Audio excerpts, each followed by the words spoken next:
അവസാന സെക്ഷനിൽ നമ്മുടെ പ്രിയ മകൻ റോജിനും കയറി വന്നിട്ടുണ്ട്. Okay, glory to God. ദൈവം തുണയ്ക്കട്ടെ, ദൈവം സഹായിക്കട്ടെ. Glory to God. ഈ അവസാന സെക്ഷനിൽ കർത്താവിനെ ഏൽപ്പിച്ചിരിക്കുന്ന ചിന്ത എന്ന് പറയുന്നത് ഏറ്റവും പ്രാധാന്യമേറിയ ചിന്തയാണ്. കർത്താവായ യേശു ക്രിസ്തു ന്യായാസനത്തിൽ ഒരു വ്യക്തിയുടെ സ്വർഗരാജ്യ പ്രവേശനത്തിന് യോഗ്യതയായിട്ട് പറയുന്നത് യേശുവിനെ കർത്താവായി സ്വീകരിച്ചു. അത് പ്രാധാന്യമുള്ള കാര്യമാണ്. പക്ഷെ അതിനേക്കാൾ ഉപരി യേശു ക്രിസ്തു അന്വേഷിക്കുന്നത് എന്നെ കർത്താവെ കർത്താവെ എന്ന് പറയുന്ന ഏവനുമല്ല, എൻ്റെ പിതാവിൻ്റെ ഇഷ്ടം ചെയ്യുന്നവനാണ് സ്വർഗരാജ്യത്തിൽ കിടക്കുന്നത്. ഓക്കെ, അപ്പോൾ അതുമായിട്ട് ബന്ധത്തിൽ ഒരു സുവിശേഷകൻ എന്നുള്ള നിലയിൽ എൻ്റെ ജയം എന്ന് പറയുന്നത് എന്നെ കേൾക്കുന്ന നിങ്ങൾ സ്വർഗരാജ്യത്തിൽ കിടക്കുക എന്നുള്ളതാണ്. അല്ലെങ്കിൽ ഞാൻ ഓടിയതും അധ്വാനിച്ചതും ഒക്കെ പൗലോസ് പറയാണ് വ്യർത്ഥം. മനസ്സിലായോ? അപ്പോൾ എൻ്റെ പ്രിയ സ്നേഹിതൻ്റെ മകനായ MVP എന്ന് പറഞ്ഞാൽ അറിയാമല്ലോ അല്ലേ, മോസ്റ്റ് ബിലവഡ് പേഴ്സൺ, ദാനിയേലിനോട്. ദാനിയേലിൻ്റെ പേരാണ് MVP. ഏറ്റവും പ്രിയ പുരുഷനായ ദാനിയേൽ എന്നാണ് ദൂതന്മാർ വരുമ്പോൾ, അതായത് ഗബ്രിയേൽ സ്വർഗത്തിൽ നിന്ന് വന്നപ്പോൾ ദാനിയേലിനെ വിളിക്കുകയാണ് ഏറ്റവും പ്രിയ പുരുഷനായ ദാനിയേലേ. അപ്പം നമ്മളെ സ്വർഗത്തിൽ അറിയുന്നുണ്ട്. മനസ്സിലായ? അവിടെ നമ്മളുടെ പ്രിയവും പ്രിയ കുറവും ഒക്കെ അവിടെ അറിയാം. ഹല്ലേലൂയ. അപ്പോൾ നമ്മൾ പ്രിയമാണെന്നൊക്കെ പറഞ്ഞാൽ അവിടെ ചെല്ലുമ്പോഴാണ് യേശു പറഞ്ഞ ഗെറ്റ് ഔട്ടെന്ന്. യേശു പറയാണ് ഗെറ്റ് ഔട്ട്. ഇവിടെ വലിയ ശുശ്രൂഷയും റവറൻഡ് ഇന്ന ആൾ എഴുന്നേൽക്കുന്നു എന്നൊക്കെ പറഞ്ഞൊക്കെ ആയിരിക്കും നമ്മളെ പരിചയപ്പെടുത്തിയത്. അവിടെ ചെല്ലുമ്പോൾ യേശു പറഞ്ഞു ഗെറ്റ് ഔട്ട്, പോ എന്നാ പറഞ്ഞു വിടുന്നത്. അപ്പോൾ പ്രിയ മകൻ ദാനിയേലിനോട് ചോദിക്കുകയാണ്, ഇത് എന്താണ് യേശുക്രിസ്തു പറഞ്ഞു എന്നെ കർത്താവേ കർത്താവേ എന്ന് പറയുന്ന ഏവനുമല്ല, എൻ്റെ പിതാവിൻ്റെ ഇഷ്ടം ചെയ്യുന്നവരാണ് സ്വർഗ്ഗരാജ്യത്തിൽ പ്രവേശിക്കുന്നത്. എന്താണ് യേശു ആഗ്രഹിച്ച പിതാവിൻ്റെ ഇഷ്ടം? അറിയെങ്കിൽ പറഞ്ഞു. അപ്പോ അതറിയത്തില്ലെങ്കിൽ പിന്നെ എങ്ങനെ നമ്മളത് ചെയ്യും? ചെയ്തില്ല എങ്കിൽ നമ്മൾ എങ്ങനെ സ്വർഗ്ഗരാജ്യത്തിൽ പ്രവേശിക്കും? അപ്പോൾ സ്വർഗ്ഗരാജ്യത്തിൽ പ്രവേശിക്കുവാനുള്ള വിസയാണ് യേശു അന്വേഷിക്കുന്നത്. നീ എൻ്റെ പിതാവിൻ്റെ ഇഷ്ടം ചെയ്തോ. മനസ്സിലാവുന്നുണ്ടോ? അപ്പം നമ്മൾ ഇവിടെ മറ്റുള്ളവരെ നോക്കി കുറേ പ്രവൃത്തി ചെയ്തു, പ്രസംഗിച്ചു, പാട്ടുപാടി, സുവിശേഷം അറിയിച്ചു. പക്ഷെ നമ്മളവിടെ കയറില്ല. യേശു അവിടെ നിന്ന് പുറത്തിറക്കി വിടുന്നതിൻ്റെ കാരണം യേശുവിനെ കർത്താവേ എന്ന് വിളിച്ചതോ സ്തുതിച്ചതോ അല്ല. അതല്ല പറയുന്നത്. യേശു പറയുന്നത് എന്നെ കർത്താവേ കർത്താവേ എന്ന് പറയുന്ന ഏവനും അല്ല. അപ്പം നമ്മുടെ ചിന്തയിൽ യേശുവിനെ കർത്താവേ എന്ന് പറഞ്ഞാൽ സ്വർഗ്ഗരാജ്യത്തിൽ കയറാമെന്നാണ്. യേശു പറയുന്നു അതല്ല, എൻ്റെ പിതാവിൻ്റെ ഇഷ്ടം ചെയ്യണം. അതായത് ഇതാണ് യേശു പറയുന്നത്. നിങ്ങൾ വെളിച്ചമെന്ന് ചിന്തിക്കുന്ന വെളിച്ചമല്ല ദൈവ ഇഷ്ടം. അതാണ്. അത് ഇരുട്ടാണെങ്കിൽ ആ ഇരുട്ട് എത്ര വലിയത്. ഇതൊന്നും പറഞ്ഞാലും നമ്മൾ മനസ്സിലാകുന്നില്ല. നമ്മൾ മനുഷ്യരെ നോക്കിയേ ഓടുള്ളൂ. മനുഷ്യരെ സ്നേഹിക്കേ, അവരെ നോക്കി ഓടരുത്. സാക്ഷികളുടെ ഇത്ര വലിയ സമൂഹം, പാസ്റ്റർമാരും അച്ഛന്മാരും വിശ്വാസികളും സഹോദരന്മാരും സഹോദരിമാരും ചുറ്റും നിൽക്കുമ്പോൾ അവരെ സ്നേഹിക്കേ, അവരാരെയും നോക്കരുത്. വിശ്വാസ നായകനും പൂർത്തിവരുത്തനുമായ യേശു നോക്കണം. യേശുവിൻ്റെ ജീവിതം ഒന്ന് ശ്രദ്ധിച്ചു കഴിഞ്ഞാൽ നിങ്ങൾക്ക് അറിയാം. യേശു ആരെങ്കിലും എന്തെങ്കിലും പറഞ്ഞ് എങ്ങനെ പറയും, അത് ചെയ്യ് ഇത് ചെയ്യ്. ഞാൻ വന്നതേ അതും ഇതും ചെയ്യാനല്ല, എൻ്റെ പിതാവിൻ്റെ ഇഷ്ടം ചെയ്യാനാ. മോനെ ദാനിയേലേ കേട്ടോ, ആ യേശുവാണ് നമ്മുടെ മോഡല്. ഹല്ലേലൂയ. ആ പിതാവിൻ്റെ ഇഷ്ടം ചെയ്ത് പിതാവിൻ്റെ പ്രവൃത്തി തികയ്ക്കുന്നതാണ് എൻ്റെ ആഹാരം എന്ന് യേശു പറയണേ. മനസ്സിലായി? എൻ്റെ അപ്പം കൊച്ചും ഷിപ്പ്യാർഡിലാണ് ജോലി ചെയ്തത്. ഇതാ ഞാൻ ഒരിക്കൽ എൻ്റെ പഠിത്തമൊക്കെ കഴിഞ്ഞിട്ട് ഞാനൊരു transformer manufacturing unit just start ചെയ്തു. സ്റ്റാഫ് കമ്പനി എന്ന് വെച്ചാൽ ഷാരോൺ ഇൻവെർട്ടേഴ്സ് എന്ന് പറഞ്ഞാൽ കമ്പനിയുടെ പേര്. സ്റ്റാഫിൻ്റെ എണ്ണം എന്ന് വെച്ചാൽ ഒരാൾ, മുതലാളിയും സ്റ്റാഫും എല്ലാം ഒരാളേ ഉള്ളൂ. അങ്ങനെ ഞാൻ തന്നെ മിഷൻ മേടിച്ച് ഞാൻ തന്നെ മിഷൻ ട്രാൻസ്ഫോമർ വൈൻഡ് ചെയ്ത് ഡിസൈൻ ചെയ്ത് അത് പുറത്തിറക്കി ഞാൻ തന്നെ കൊണ്ട് ഇൻസ്റ്റാൾ ചെയ്യും. അപ്പോൾ 1 മാൻ കമ്പനിയാണ്. അപ്പോൾ ആ കമ്പനിയിൽ എനിക്കൊരു അപ്പൻ്റെ സ്കൂട്ടറുണ്ട്, ഒരു ലാംബെട്ര. ആ ലാംബെട്ര സ്കൂട്ടറിൽ ഞാൻ ടെൽക്ക് എന്ന് പറഞ്ഞൊരു കമ്പനിയുണ്ട്. അവിടെ നിന്ന് പഴയ കോറ് കിട്ടും, ഈ ട്രാൻസ്ഫോമറിൻ്റെ കോറ്, ടൊറോയിഡ് കോറ്. അപ്പം ഞാൻ ഒരിക്കലും ഒരു ടൊറോയിഡ് കോറും വാങ്ങിച്ചിട്ട് എൻ്റെ സ്കൂട്ടറിൽ വെച്ചിട്ട് എന്തോ ആവശ്യത്തിന് എനിക്ക് കൊച്ചി ഷിപ്പ്യാർഡിൽ കയറണമായിരുന്നു. കാരണം കുറച്ച് നാൾ ഇംപ്ലാന്റ് ട്രെയിനിങ് ഞാൻ അവിടെ വർക്ക് ചെയ്തിട്ടുണ്ട്. അപ്പോൾ എനിക്ക് അറിയാം. അപ്പം ഞാൻ സ്കൂട്ടറിൽ അപ്പനെ എന്തോ കാര്യത്തിന് വേണ്ടി പെട്ടെന്ന് അത് കൂടി കയറിയപ്പോൾ ഗേറ്റിൽ കൂടി കയറിപ്പോയി. ഞാൻ അപ്പൻ്റെ അടുക്കൽ ചെന്ന് എന്തോ കാര്യം പറഞ്ഞിട്ട് ഞാൻ തിരിച്ചിങ്ങ് പോരുമ്പോൾ അവിടെ ചെക്കിങ് ഉണ്ട്. ഞാൻ ഈ ടെൽക്കിൽ നിന്ന് കോറും വാങ്ങിച്ചോണ്ട് അകത്ത് കയറിയത്. ഞാൻ അകത്ത് കയറി ഞാൻ ഓർത്തില്ല ഇവിടെ റിപ്പോർട്ട് ചെയ്യണ കാര്യം. എൻ്റെ സ്കൂട്ടറിൻ്റെ ഉള്ളിൽ കോറുണ്ടെന്നുള്ള കാര്യം. ഗേറ്റിൽ വെച്ചു കറഞ്ഞു, എൻ്റെ വണ്ടി തുറന്നു നോക്കിയപ്പോൾ ഇത് കോറിരിക്കണം. ഉടനെ തന്നെ അത് ഭയങ്കര കേസായി. ഉടനെ തന്നെ ഓഫീസേഴ്സൊക്കെ വന്നു, എൻ്റെ അപ്പനെ വിളിച്ചു, അപ്പനും വന്നു. അപ്പം വന്നിട്ട് ആദ്യമേ പറഞ്ഞൊരു കാര്യം എന്ന് പറയുന്നത് ഇതാണ്, എടാ എൻ്റെ നമ്മുടെ ആഹാരത്തിൽ നീയെ മണ്ണിട്ടല്ലാടാന്ന്. മനസ്സിലായോ? അതായത് എൻ്റെ ജോലി പോവും, നമ്മുടെ ആഹാരം ഞാനും നീ അറിഞ്ഞുള്ള കള്ളക്കടത്താണെന്ന് ഇവർ ചിന്തിക്കും. മനസ്സിലായോ? ഉടനെ തന്നെ ഇവരുടെ ഓഫീസറെ വിളിച്ചു. ഓഫീസർ വന്നിട്ട് ഈ സാധനം ചെക്ക് ചെയ്തിട്ട് പറഞ്ഞു, ഇങ്ങനൊരു സാധനം നമ്മുടെ കൊച്ചിൻ ഷിപ്പ്യാർഡിലില്ല, ഇത് ഇവിടത്തെ അല്ല എന്ന് പറഞ്ഞുകൊണ്ട് വെറുതെ വിട്ടു. മനസ്സിലായോ?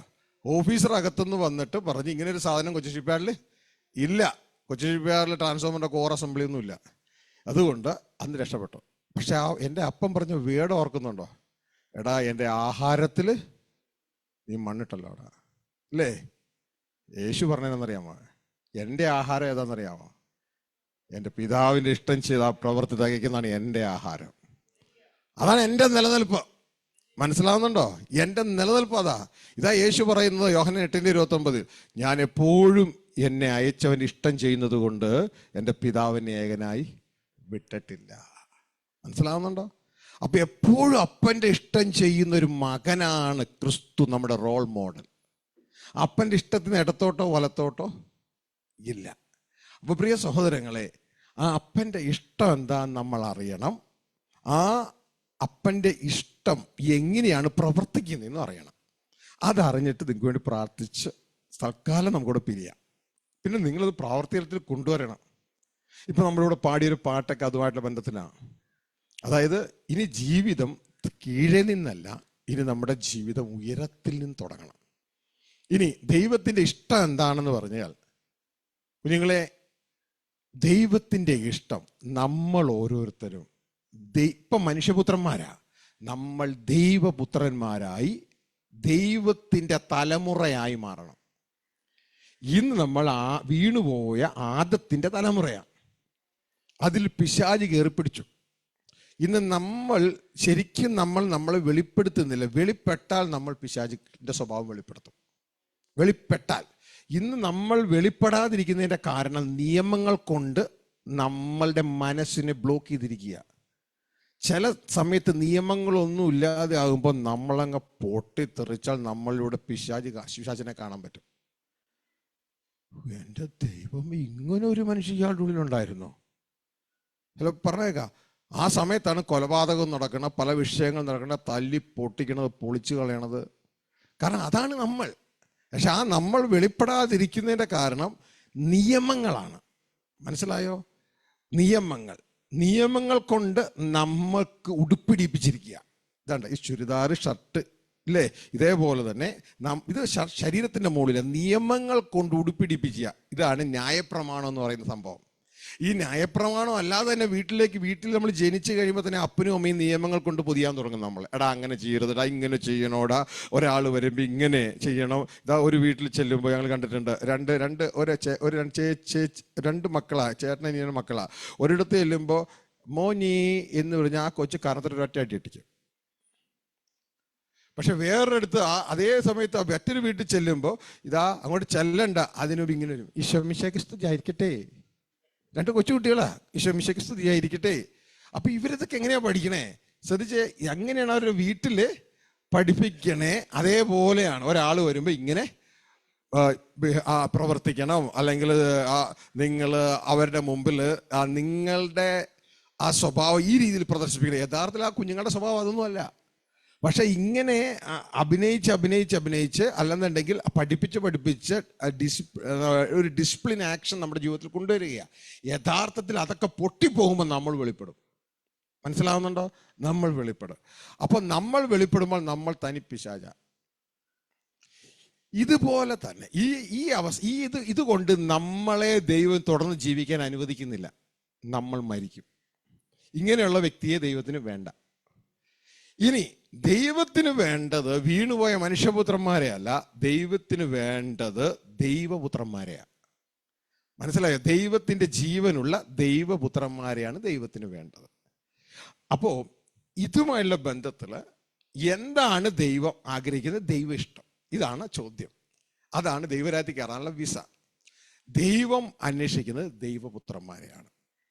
ഒരിക്കൽ ഒരു നല്ലൊരു ദൈവദാസൻ, അദ്ദേഹം ഭൂമിയിൽ ജീവിച്ചിരുന്നപ്പോൾ, മരിച്ചുപോയി, ജീവിച്ചിരുന്നപ്പോൾ അദ്ദേഹം ദർശനത്തിൽ സ്വർഗത്തിൽ ചെല്ലുകയും യേശുവായിട്ട് സംസാരിക്കുകയും ചെയ്തു. പല കാര്യങ്ങൾ സംസാരിച്ചപ്പോൾ യേശുവിനോട് ചോദിച്ചൊരു ചോദ്യം ഇതാണ്: ബൈബിളിലെ ഏറ്റവും പ്രധാനപ്പെട്ട പുസ്തകം ഏതാണെന്ന് ചോദിച്ചു.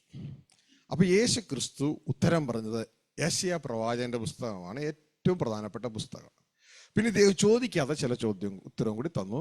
യെശയ്യാ പ്രവാചകന്റെ പുസ്തകത്തിൽ 53-ാം അധ്യായമാണ് ഏറ്റവും പ്രധാനപ്പെട്ട അധ്യായം. ഓർമ്മയുണ്ടോ? തിരുവത്താഴ് ശുശ്രൂഷയിൽ വായിക്കുന്ന സംഭവമാണ്. വീണ്ടും യേശു ഒന്നും കൂടി ചെറുതാക്കിയിട്ട് പറഞ്ഞു 53-ന്റെ 10 ഏറ്റവും പ്രധാനപ്പെട്ട വാക്യം. 53-ന്റെ 10. ആ 53-ന്റെ 10 എന്ന് അന്വേഷിച്ച് നോക്കി എന്താണ് ഏറ്റവും പ്രധാനപ്പെട്ട വാക്യം എന്ന് അറിയാമോ?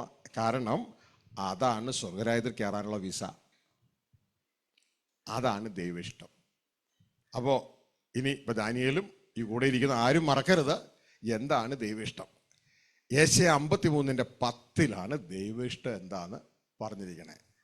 ആ ദൈവിഷ്ടമാണ് നമ്മളെല്ലാം, മനുഷ്യപുത്രന്മാരായ മരണമുള്ള നമ്മളെല്ലാം മരണമില്ലാത്ത ദൈവത്തിൻ്റെ തലമുറയായി, ക്രിസ്തുവിൻ ജനറേഷനായി നാം വെളിപ്പെടണം. വായിക്കേ. എന്നാൽ അവനെ തകർത്ത് കളവാൻ യഹോവയ്ക്ക് ഇഷ്ടം തോന്നി, അവന് കഷ്ടം വരുത്തി. അവന്റെ പ്രാണൻ ഒരു അകൃത്യയാഗമായി തീർന്നിട്ട് അവൻ സന്തതിയെ കാണുകയും ദീർഘായുസ് പ്രാപിക്കുകയും യഹോവയുടെ ഇഷ്ടം അവന്റെ കയ്യാൽ സാധിക്കുകയും ചെയ്യും. ശ്രദ്ധിച്ചേ, അവിടെ പറഞ്ഞ കേട്ടോ, യഹോവയുടെ ഇഷ്ടം. ഹല്ലേലൂയ. യഹോവയുടെ ഇഷ്ടം. ഇതാണ് സ്വർഗരാജ്യത്തിൽ കയറാനുള്ള വിസ. ഇതാണ് ഏറ്റവും പ്രാധാന്യമേറിയ വാക്യം എന്ന് പറഞ്ഞ് കർത്താവ് കൊടുക്കുക. അപ്പോ എന്താണിത്? അവിടെ എഴുതിയിരിക്കുന്നു, യഹോവയുടെ ഇഷ്ടം അവന്റെ കയ്യാൽ സാധിക്കും. ഇത് യേശു ക്രിസ്തുവിന്റെ പീഡാനുഭവങ്ങളെ കുറിച്ച് പറയുന്ന ഒരു വചന ഭാഗമാണ്, പ്രവചന ഭാഗമാണ്. അപ്പോൾ അവിടെ എഴുതിയിരിക്കുകയാണ്, നിങ്ങൾക്ക് സ്ക്രീനിൽ ഈ സംഭവങ്ങൾ കാണാം. ഇതാ, എന്നാൽ അവനെ എന്ന് വെച്ചാൽ ക്രിസ്തുവിനെ തകർത്ത് കളവൻ യഹോവയ്ക്ക്, യേശു ക്രിസ്തുവിന്റെ പിതാവിനെയാണ് ഇവർ, നമ്മുടെയും പിതാവാണ് കേട്ടോ. യഹോവയ്ക്ക് ഇഷ്ടം തോന്നി. യഹോവ യേശു ക്രിസ്തുവിന് കഷ്ടം വരുത്തി. യേശു ക്രിസ്തുവിന്റെ പ്രാണൻ ഒരു അകൃത്യയാഗമായി തീർന്നിട്ട് അവൻ സന്തതിയെ കാണുകയും. അപ്പോ യേശുക്രിസ്തുവിനെ തകർത്തിട്ട് അതിലൂടെ സന്തതിയെ കാണണം. ഹല്ലേലൂയ. ദൈവത്തിന് പല പല മെത്തേഡുണ്ട് സന്തതിയെ കാണാൻ കേട്ടോ. അപ്പൊ ഇതൊരു മെത്തേഡാണ്. ഈ ഒരു മെത്തേഡ് നമ്മൾ മറന്നു പോകരുത്. ദൈവം ആദ്യത്തെ മനുഷ്യനെ ഉണ്ടാക്കിയത് എങ്ങനെയാ? മണ്ണ് കൊണ്ടാ, ഇല്ലേ? ഇനി ആ മനുഷ്യന്റെ ഉള്ളിൽ നിന്ന് വേറൊരു മനുഷ്യനെ ഉണ്ടാക്കിയത് എന്തുകൊണ്ടാ? എല്ലുകൊണ്ട്, ഇല്ലേ? ഇനി അവർ രണ്ടുപേരോട് കൂടി വേറെ മനുഷ്യനെ ഉണ്ടാക്കിയത് എങ്ങനെയാ? പുരുഷന്റെ ബീജവും സ്ത്രീയുടെ അണ്ടവും കൂടെ കൂടിച്ചേർന്ന് അടുത്ത മനുഷ്യനുണ്ടായ, അല്ലേ? യഹൂദന്മാർ അഹങ്കരിച്ചപ്പോ അവരോട് പറഞ്ഞത് എന്തുവാ? ദൈവത്തിന് വേണമെങ്കിൽ ഈ കല്ലുകളിൽ നിന്ന് മക്കളെ ഉണ്ടാക്കാൻ കഴിയും. അപ്പൊ കല്ലിൽ നിന്നും ഉണ്ടാക്കാൻ കഴിയും. മനസ്സിലാവുന്നുണ്ടോ? അപ്പൊ പല പല മെത്തേഡാണിത്. ഇവിടെ ദൈവപുത്രന്മാരെ ഉണ്ടാക്കുന്ന മെത്തേഡ് എന്ന് പറയുന്നത് തകർത്തുണ്ടാക്കുകയാണ്. പഴയതിനെ തകർത്തിട്ട് അതിൽ നിന്നുണ്ടാക്കിയെടുക്കുകയാണ്. ഹല്ലേലൂയ. അവനെ തകർത്ത് കളവാൻ യഹോവയ്ക്ക് ഇഷ്ടം തോന്നി. എന്തിനാണ്? അവന്റെ പ്രാണൊരു അകൃത്യയാഗമായി തീർന്നിട്ട് അവൻ സന്തതിയെ കാണണം. സന്തതിയെ കാണണം. അപ്പോ ഇവിടെ സന്തതിയെ കാണണമെങ്കിൽ തകർത്തിട്ടാണ് സന്തതിയെ കാണുന്നത്. ശ്രദ്ധിച്ച് മനസ്സിലാക്കുക, ഈ മെത്തേഡ് മനസ്സിലാക്കുക. പുരുഷന്റെ ബീജവും സ്ത്രീയുടെ അണ്ടവും കൂടി കൂടി ചേർന്നിട്ടല്ല, തകർത്തിട്ട് സന്തതിയെ കാണുകയാണ്. ശ്രദ്ധിക്കുക. ഇത് താഴേക്ക് അങ്ങനെയുള്ള സന്തതിക്ക് എന്തുണ്ടെന്നറിയാമോ? ദീർഘായുസ് പ്രാപിക്കുക. അപ്പോൾ ഇപ്പോഴുള്ള സന്തതിക്കോ ദീർഘായുസ് ഇല്ല. ഇതാ താഴെ മുളയ്ക്കുന്നു, പുല്ലുപോലെ മുളയ്ക്കുന്നു, അത് വാടി താഴെ പോകുന്നു. മനസ്സിലാവുന്നുണ്ടോ? പെട്ടെന്ന് തീരുകയാ. ദീർഘായുസ് പ്രാപിക്കുകയും യഹോവയുടെ ഇഷ്ടം ഒന്ന് പറഞ്ഞേ. യഹോവയുടെ ഇഷ്ടം ക്രിസ്തുവിന്റെ കയ്യാൽ സാധിക്കുകയും ചെയ്യും. ക്രിസ്തുവിന്റെ കയ്യാൽ. ഇതാണ് യഹോവയുടെ ഇഷ്ടം. എന്താണ്? സന്തതിയെ കാണണം. മനസ്സിലായോ? യഹോവയുടെ ഇഷ്ടം തനിക്ക് ക്രിസ്തുവിലൂടെ സന്തതിയെ കാണണം. പുരുഷൻ സ്ത്രീയിലൂടെയാണ് സന്തതിയെ കാണുന്നത്. യഹോവ തന്റെ പുത്രനായ ക്രിസ്തു മുഖാന്തരമാണ് സന്തതിയെ കാണുന്നത്. ഇത് മനസ്സിലാകാത്തതുകൊണ്ട് നമ്മുടെ സഹോദരങ്ങൾ ധാരാളം ഡോക്ടറിനെ ഉണ്ടാക്കി വെച്ചിട്ടുണ്ട്. മനസ്സിലാവുന്നുണ്ടോ? അതൊക്കെ ഇത് മനസ്സിലായാലൊന്ന് മാറാവുന്നേ ഉള്ളൂ. പക്ഷേ സത്യം അറിയാൻ മനസ്സുണ്ടെങ്കിൽ, അല്ലെങ്കിൽ മസിൽ പിടിച്ച് താഴെ പോകും. ഹല്ലേലൂയ.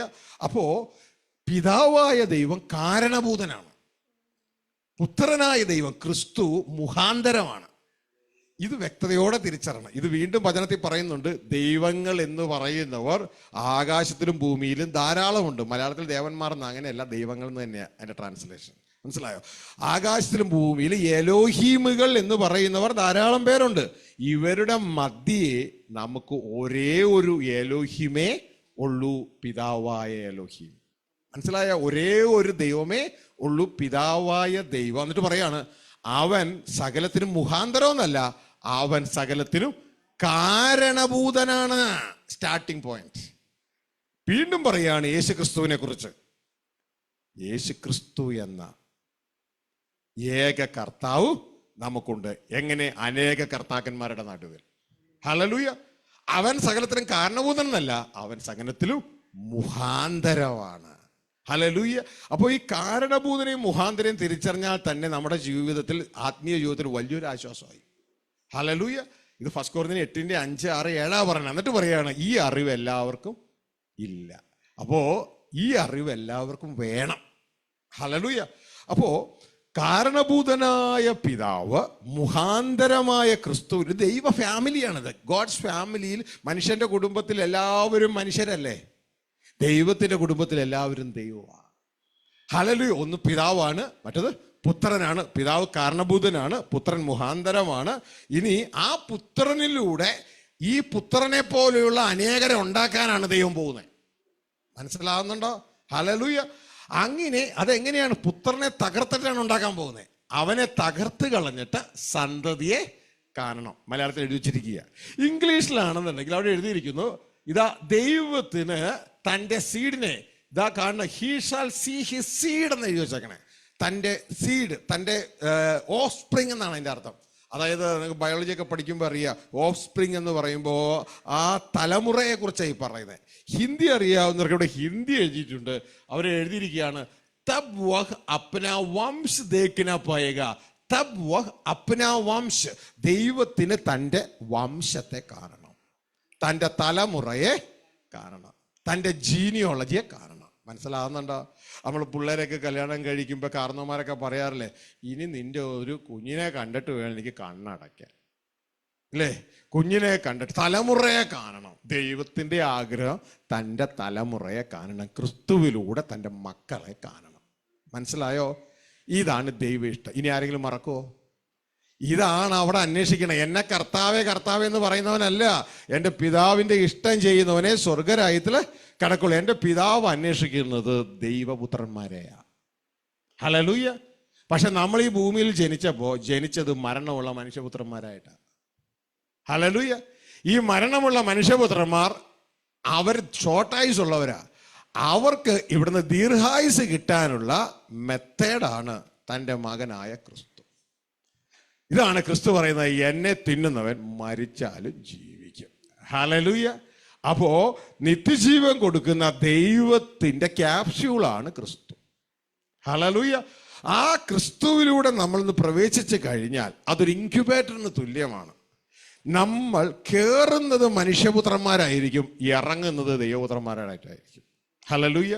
നിങ്ങൾ ഇതാ യോഹന്നാൻ 1:12 എപ്പോഴും നമ്മൾ ലാഘവത്തോടെ ശുശ്രൂഷകന്മാർ പറഞ്ഞു വിടുന്നൊരു വേടാ. എന്താന്ന് ഓർമ്മയുണ്ടോ? ഭയങ്കര പവർഫുൾ സംഭവമാണ്. ഇതേപോലത്തെ ഒരു ഇൻക്യുബേറ്റർ വേറെ ഭൂമിയിലില്ല. ഇൻക്യുബേറ്റർ എന്ന് മനസ്സിലായേ? ഈ മുട്ടയ്ക്ക് വിരിയിക്കുന്ന സംഭവം. ആ മുട്ടയ്ക്ക് വിരിക്കണ പോലെ മുട്ട അതിലേക്ക് വെക്കുന്നു. ഒരു 21 ദിവസം ചൂടൊക്കെ കൊണ്ട് കഴിയുമ്പോൾ ഇതൊരു കോഴിക്കുഞ്ഞരിന്ന് പുറത്തേക്ക് ഇറങ്ങുന്നു. അകത്തേക്ക് വെച്ചത് എന്തുവാ? മുട്ട. പുറത്തേക്ക് ഇറങ്ങണ എന്തുവാ? കോഴിക്കുഞ്ഞ്. അത് ഏത് സംഭവമായാലും ശരി. ഇതേപോലെ തന്നെ ഇതാ ഇവിടെ ഒരു ഇൻക്യുബേറ്റർ കാണാം. യോഹന്നാൻ 1:12 വായിച്ച്. അവനെ കൈക്കൊണ്ട്, യേശു ക്രിസ്തുവിനെ കൈക്കൊണ്ട്, അവന്റെ നാമത്തിൽ വിശ്വസിക്കുന്ന ഏവർക്കും, അവന്റെ നാമത്തിൽ വിശ്വസിക്കുന്ന ഏവർക്കും ദൈവമക്കളാകുവാൻ അവൻ അധികാരം കൊടുത്തു. സ്വർഗസ്ഥ പിതാവ് അധികാരം കൊടുത്തു. മനസ്സിലായോ? ഭയങ്കര പവർഫുള്ള ഇത്.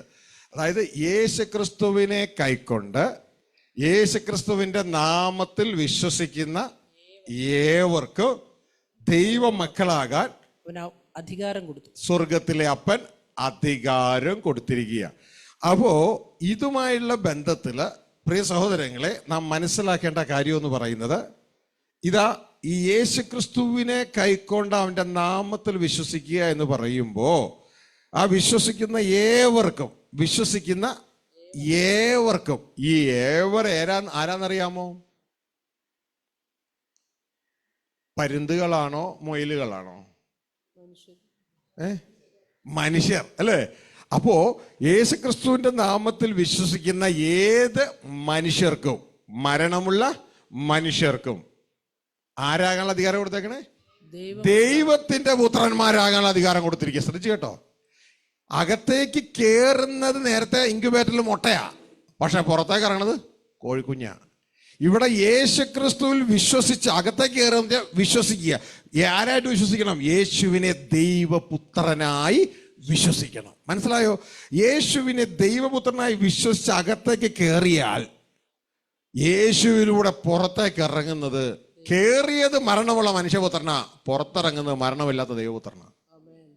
ഇതാണ് ദൈവത്തിന്റെ ഭൂമിയിലെ ഇൻക്യുബേറ്റർ. ഹല്ലേലൂയ. യേശുവിനെ, അതായത് സ്പീഷ്യസ് ചേഞ്ച്, ആള് മാറി. മരണമുള്ള മനുഷ്യൻ മാറി, മരണമില്ലാത്ത ദൈവപുത്രൻ പുറത്തിറങ്ങുകയാണ്. ഹല്ലേലൂയ. ഭയങ്കര പവർഫുൾ സാധനം ഇത്. ഇങ്ങനത്തെ ഒരു സംഭവം ഇവിടെ നടക്കുന്നില്ല. ഇതുകൊണ്ടാണ് പറഞ്ഞത്, ഒരുവൻ ക്രിസ്തുവിലായാൽ അവൻ പുതിയ സൃഷ്ടിയാണ്. പഴയത് കഴിഞ്ഞുപോയി, മരണമുള്ള മനുഷ്യൻ കഴിഞ്ഞുപോയി, അവൻ പുതിയ ദൈവപുത്രനാണ്. ഹല്ലേലൂയ. ക്രിസ്തുവിന്റെ ജനറേഷനാ, ദൈവത്തിന്റെ വംശമാ. ഇനം മാറിപ്പോയി. അതുകൊണ്ടാണ് കർത്താവ് പറഞ്ഞു, ഇനി ഞാൻ തരുന്ന പുതിയ വീഞ്ഞ് നീ കൊണ്ടുപോയി പഴയ തുരുത്തിൽ വെച്ചാൽ വർക്ക് ചെയ്യില്ല. കാരണം പഴയത് ഞാൻ തന്നുകൊണ്ടിരുന്ന മരണമുള്ള മനുഷ്യന് വേണ്ടിയുള്ള മരുന്നായിരുന്നു. പുതിയത് ഞാൻ തരുന്നത് മരണമില്ലാത്ത ദൈവപുത്രന് വേണ്ടിയുള്ളതാ. ആ ദൈവപുത്രന് വേണ്ടി തരുന്നത് നീ കൊണ്ടുപോയി പഴയ ആൾക്ക് ഉപയോഗിച്ച് കഴിഞ്ഞാൽ സംഭവം വർക്ക് ചെയ്യില്ല. മനസ്സിലാകുന്നുണ്ടോ? ഹല്ലേലൂയ. ഇപ്പോഴത്തെ ഈ IT സിലബസ് സംഭവം കൊണ്ടുപോയി നമ്മൾ പണ്ട് പഠിച്ച SSLC സംബന്ധം ഫിറ്റ് ചെയ്ത് കഴിഞ്ഞാൽ പരീക്ഷ പാസ്സാവില്ല. മനസ്സിലാകുന്നുണ്ടോ? അപ്പോൾ അത് രണ്ടിനും രണ്ട് തലമാണ്. അപ്പോൾ ഇപ്പൊ വ്യക്തതയോടെ നാം മനസ്സിലാക്കുക ദൈവത്തിന്റെ ഇഷ്ടം എന്താണെന്ന്. എന്നാൽ കഴിഞ്ഞ നാൾ ഇത് മനസ്സിലാകാത്തതിന്റെ കാരണം എന്ന് പറയുന്നത്, ആ ഒരു മനസ്സ് നമുക്കില്ല. നമ്മളുടെ ആ പഴയ എന്താ പറയാ, തോൽക്കുടമാണ് നമ്മുടെ ജീവിതത്തിലുള്ള പഴയ തോൽക്കുടം. അപ്പോൾ യേശുവിനെ കൈക്കൊണ്ട് യേശുക്രിസ്തുവിന്റെ നാമത്തിൽ വിശ്വസിക്കുന്ന മരണമുള്ള ഏതു മനുഷ്യനും മരണമില്ലാത്ത ദൈവത്തിന്റെ പുത്രനാകുവാൻ, മരണമില്ലാത്ത ദൈവത്തിന്റെ പുത്രനാകുവാൻ, ക്രിസ്തുവിന്റെ സഹോദരനാകുവാൻ അധികാരം കൊടുത്തിരിക്കുകയാണ്. മനസ്സിലായോ? ഹല്ലേലൂയ. അധികാരം തന്നിരിക്കുകയാണ്. അപ്പോൾ ഈ അധികാരം നമ്മൾ എന്ത് ചെയ്യണം? ഉപയോഗിക്കണം. ഹല്ലേലൂയ. ഈ അധികാരം ഉപയോഗിച്ച് ദൈവപുത്രന്മാരായി വെളിപ്പെടണം. ഈ അധികാരം നമ്മൾ ഉപയോഗിക്കണം. ഹല്ലേലൂയ. എന്നിട്ട് ആ ഒരു ലിമിറ്റഡ് പീരീഡിൽ യേശു ക്രിസ്തുവിനെ അനുസരിച്ച് നമ്മുടെ ജീവിതം മുഴുവൻ അതിനുവേണ്ടി ആയിരിക്കണം. യേശു ക്രിസ്തുവിനെ അനുസരിച്ച് അനുഗമിച്ച് നാം ജയം പ്രാപിക്കണം. അവനവന്റെ പാത്രത്തെ നേടിക്കൊള്ളണം.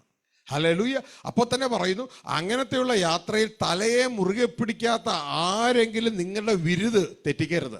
നിങ്ങൾ അതിൻ്റെ ഇടയിൽ ആഘോഷം നടക്കരുത്.